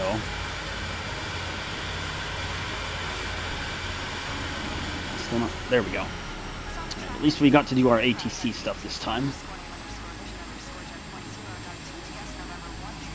Still coming in a bit too hot. That's okay. Got a decently sized runway. Should we start air braking?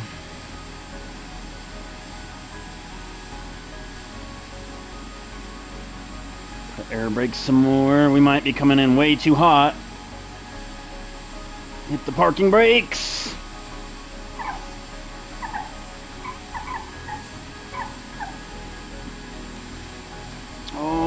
it's gonna be close.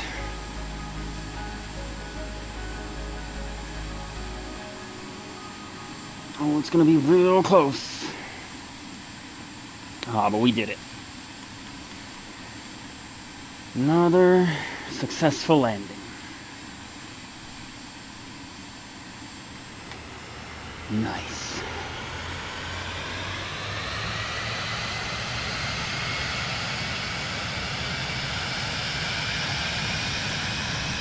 Man, sometimes I make this shit look way too easy.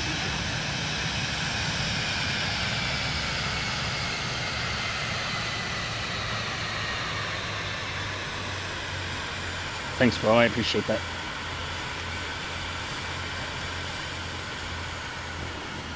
Fall down, time warp.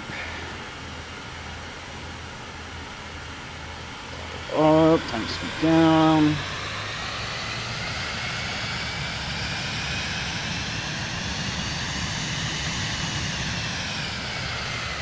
Eggs.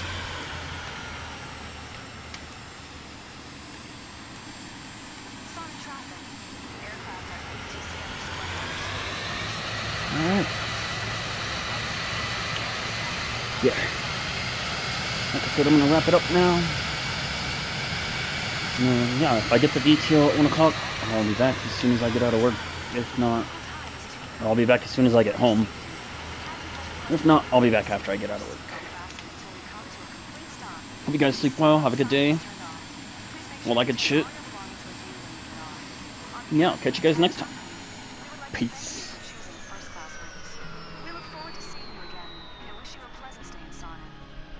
Great flight. This airline's pretty good. I'll consider flying with them again.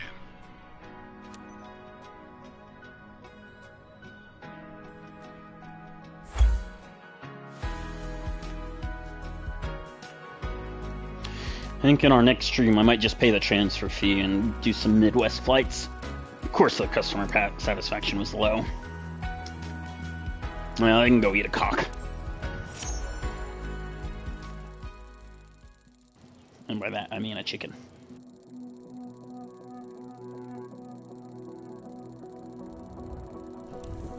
Yeah, still good. Still a good flight though.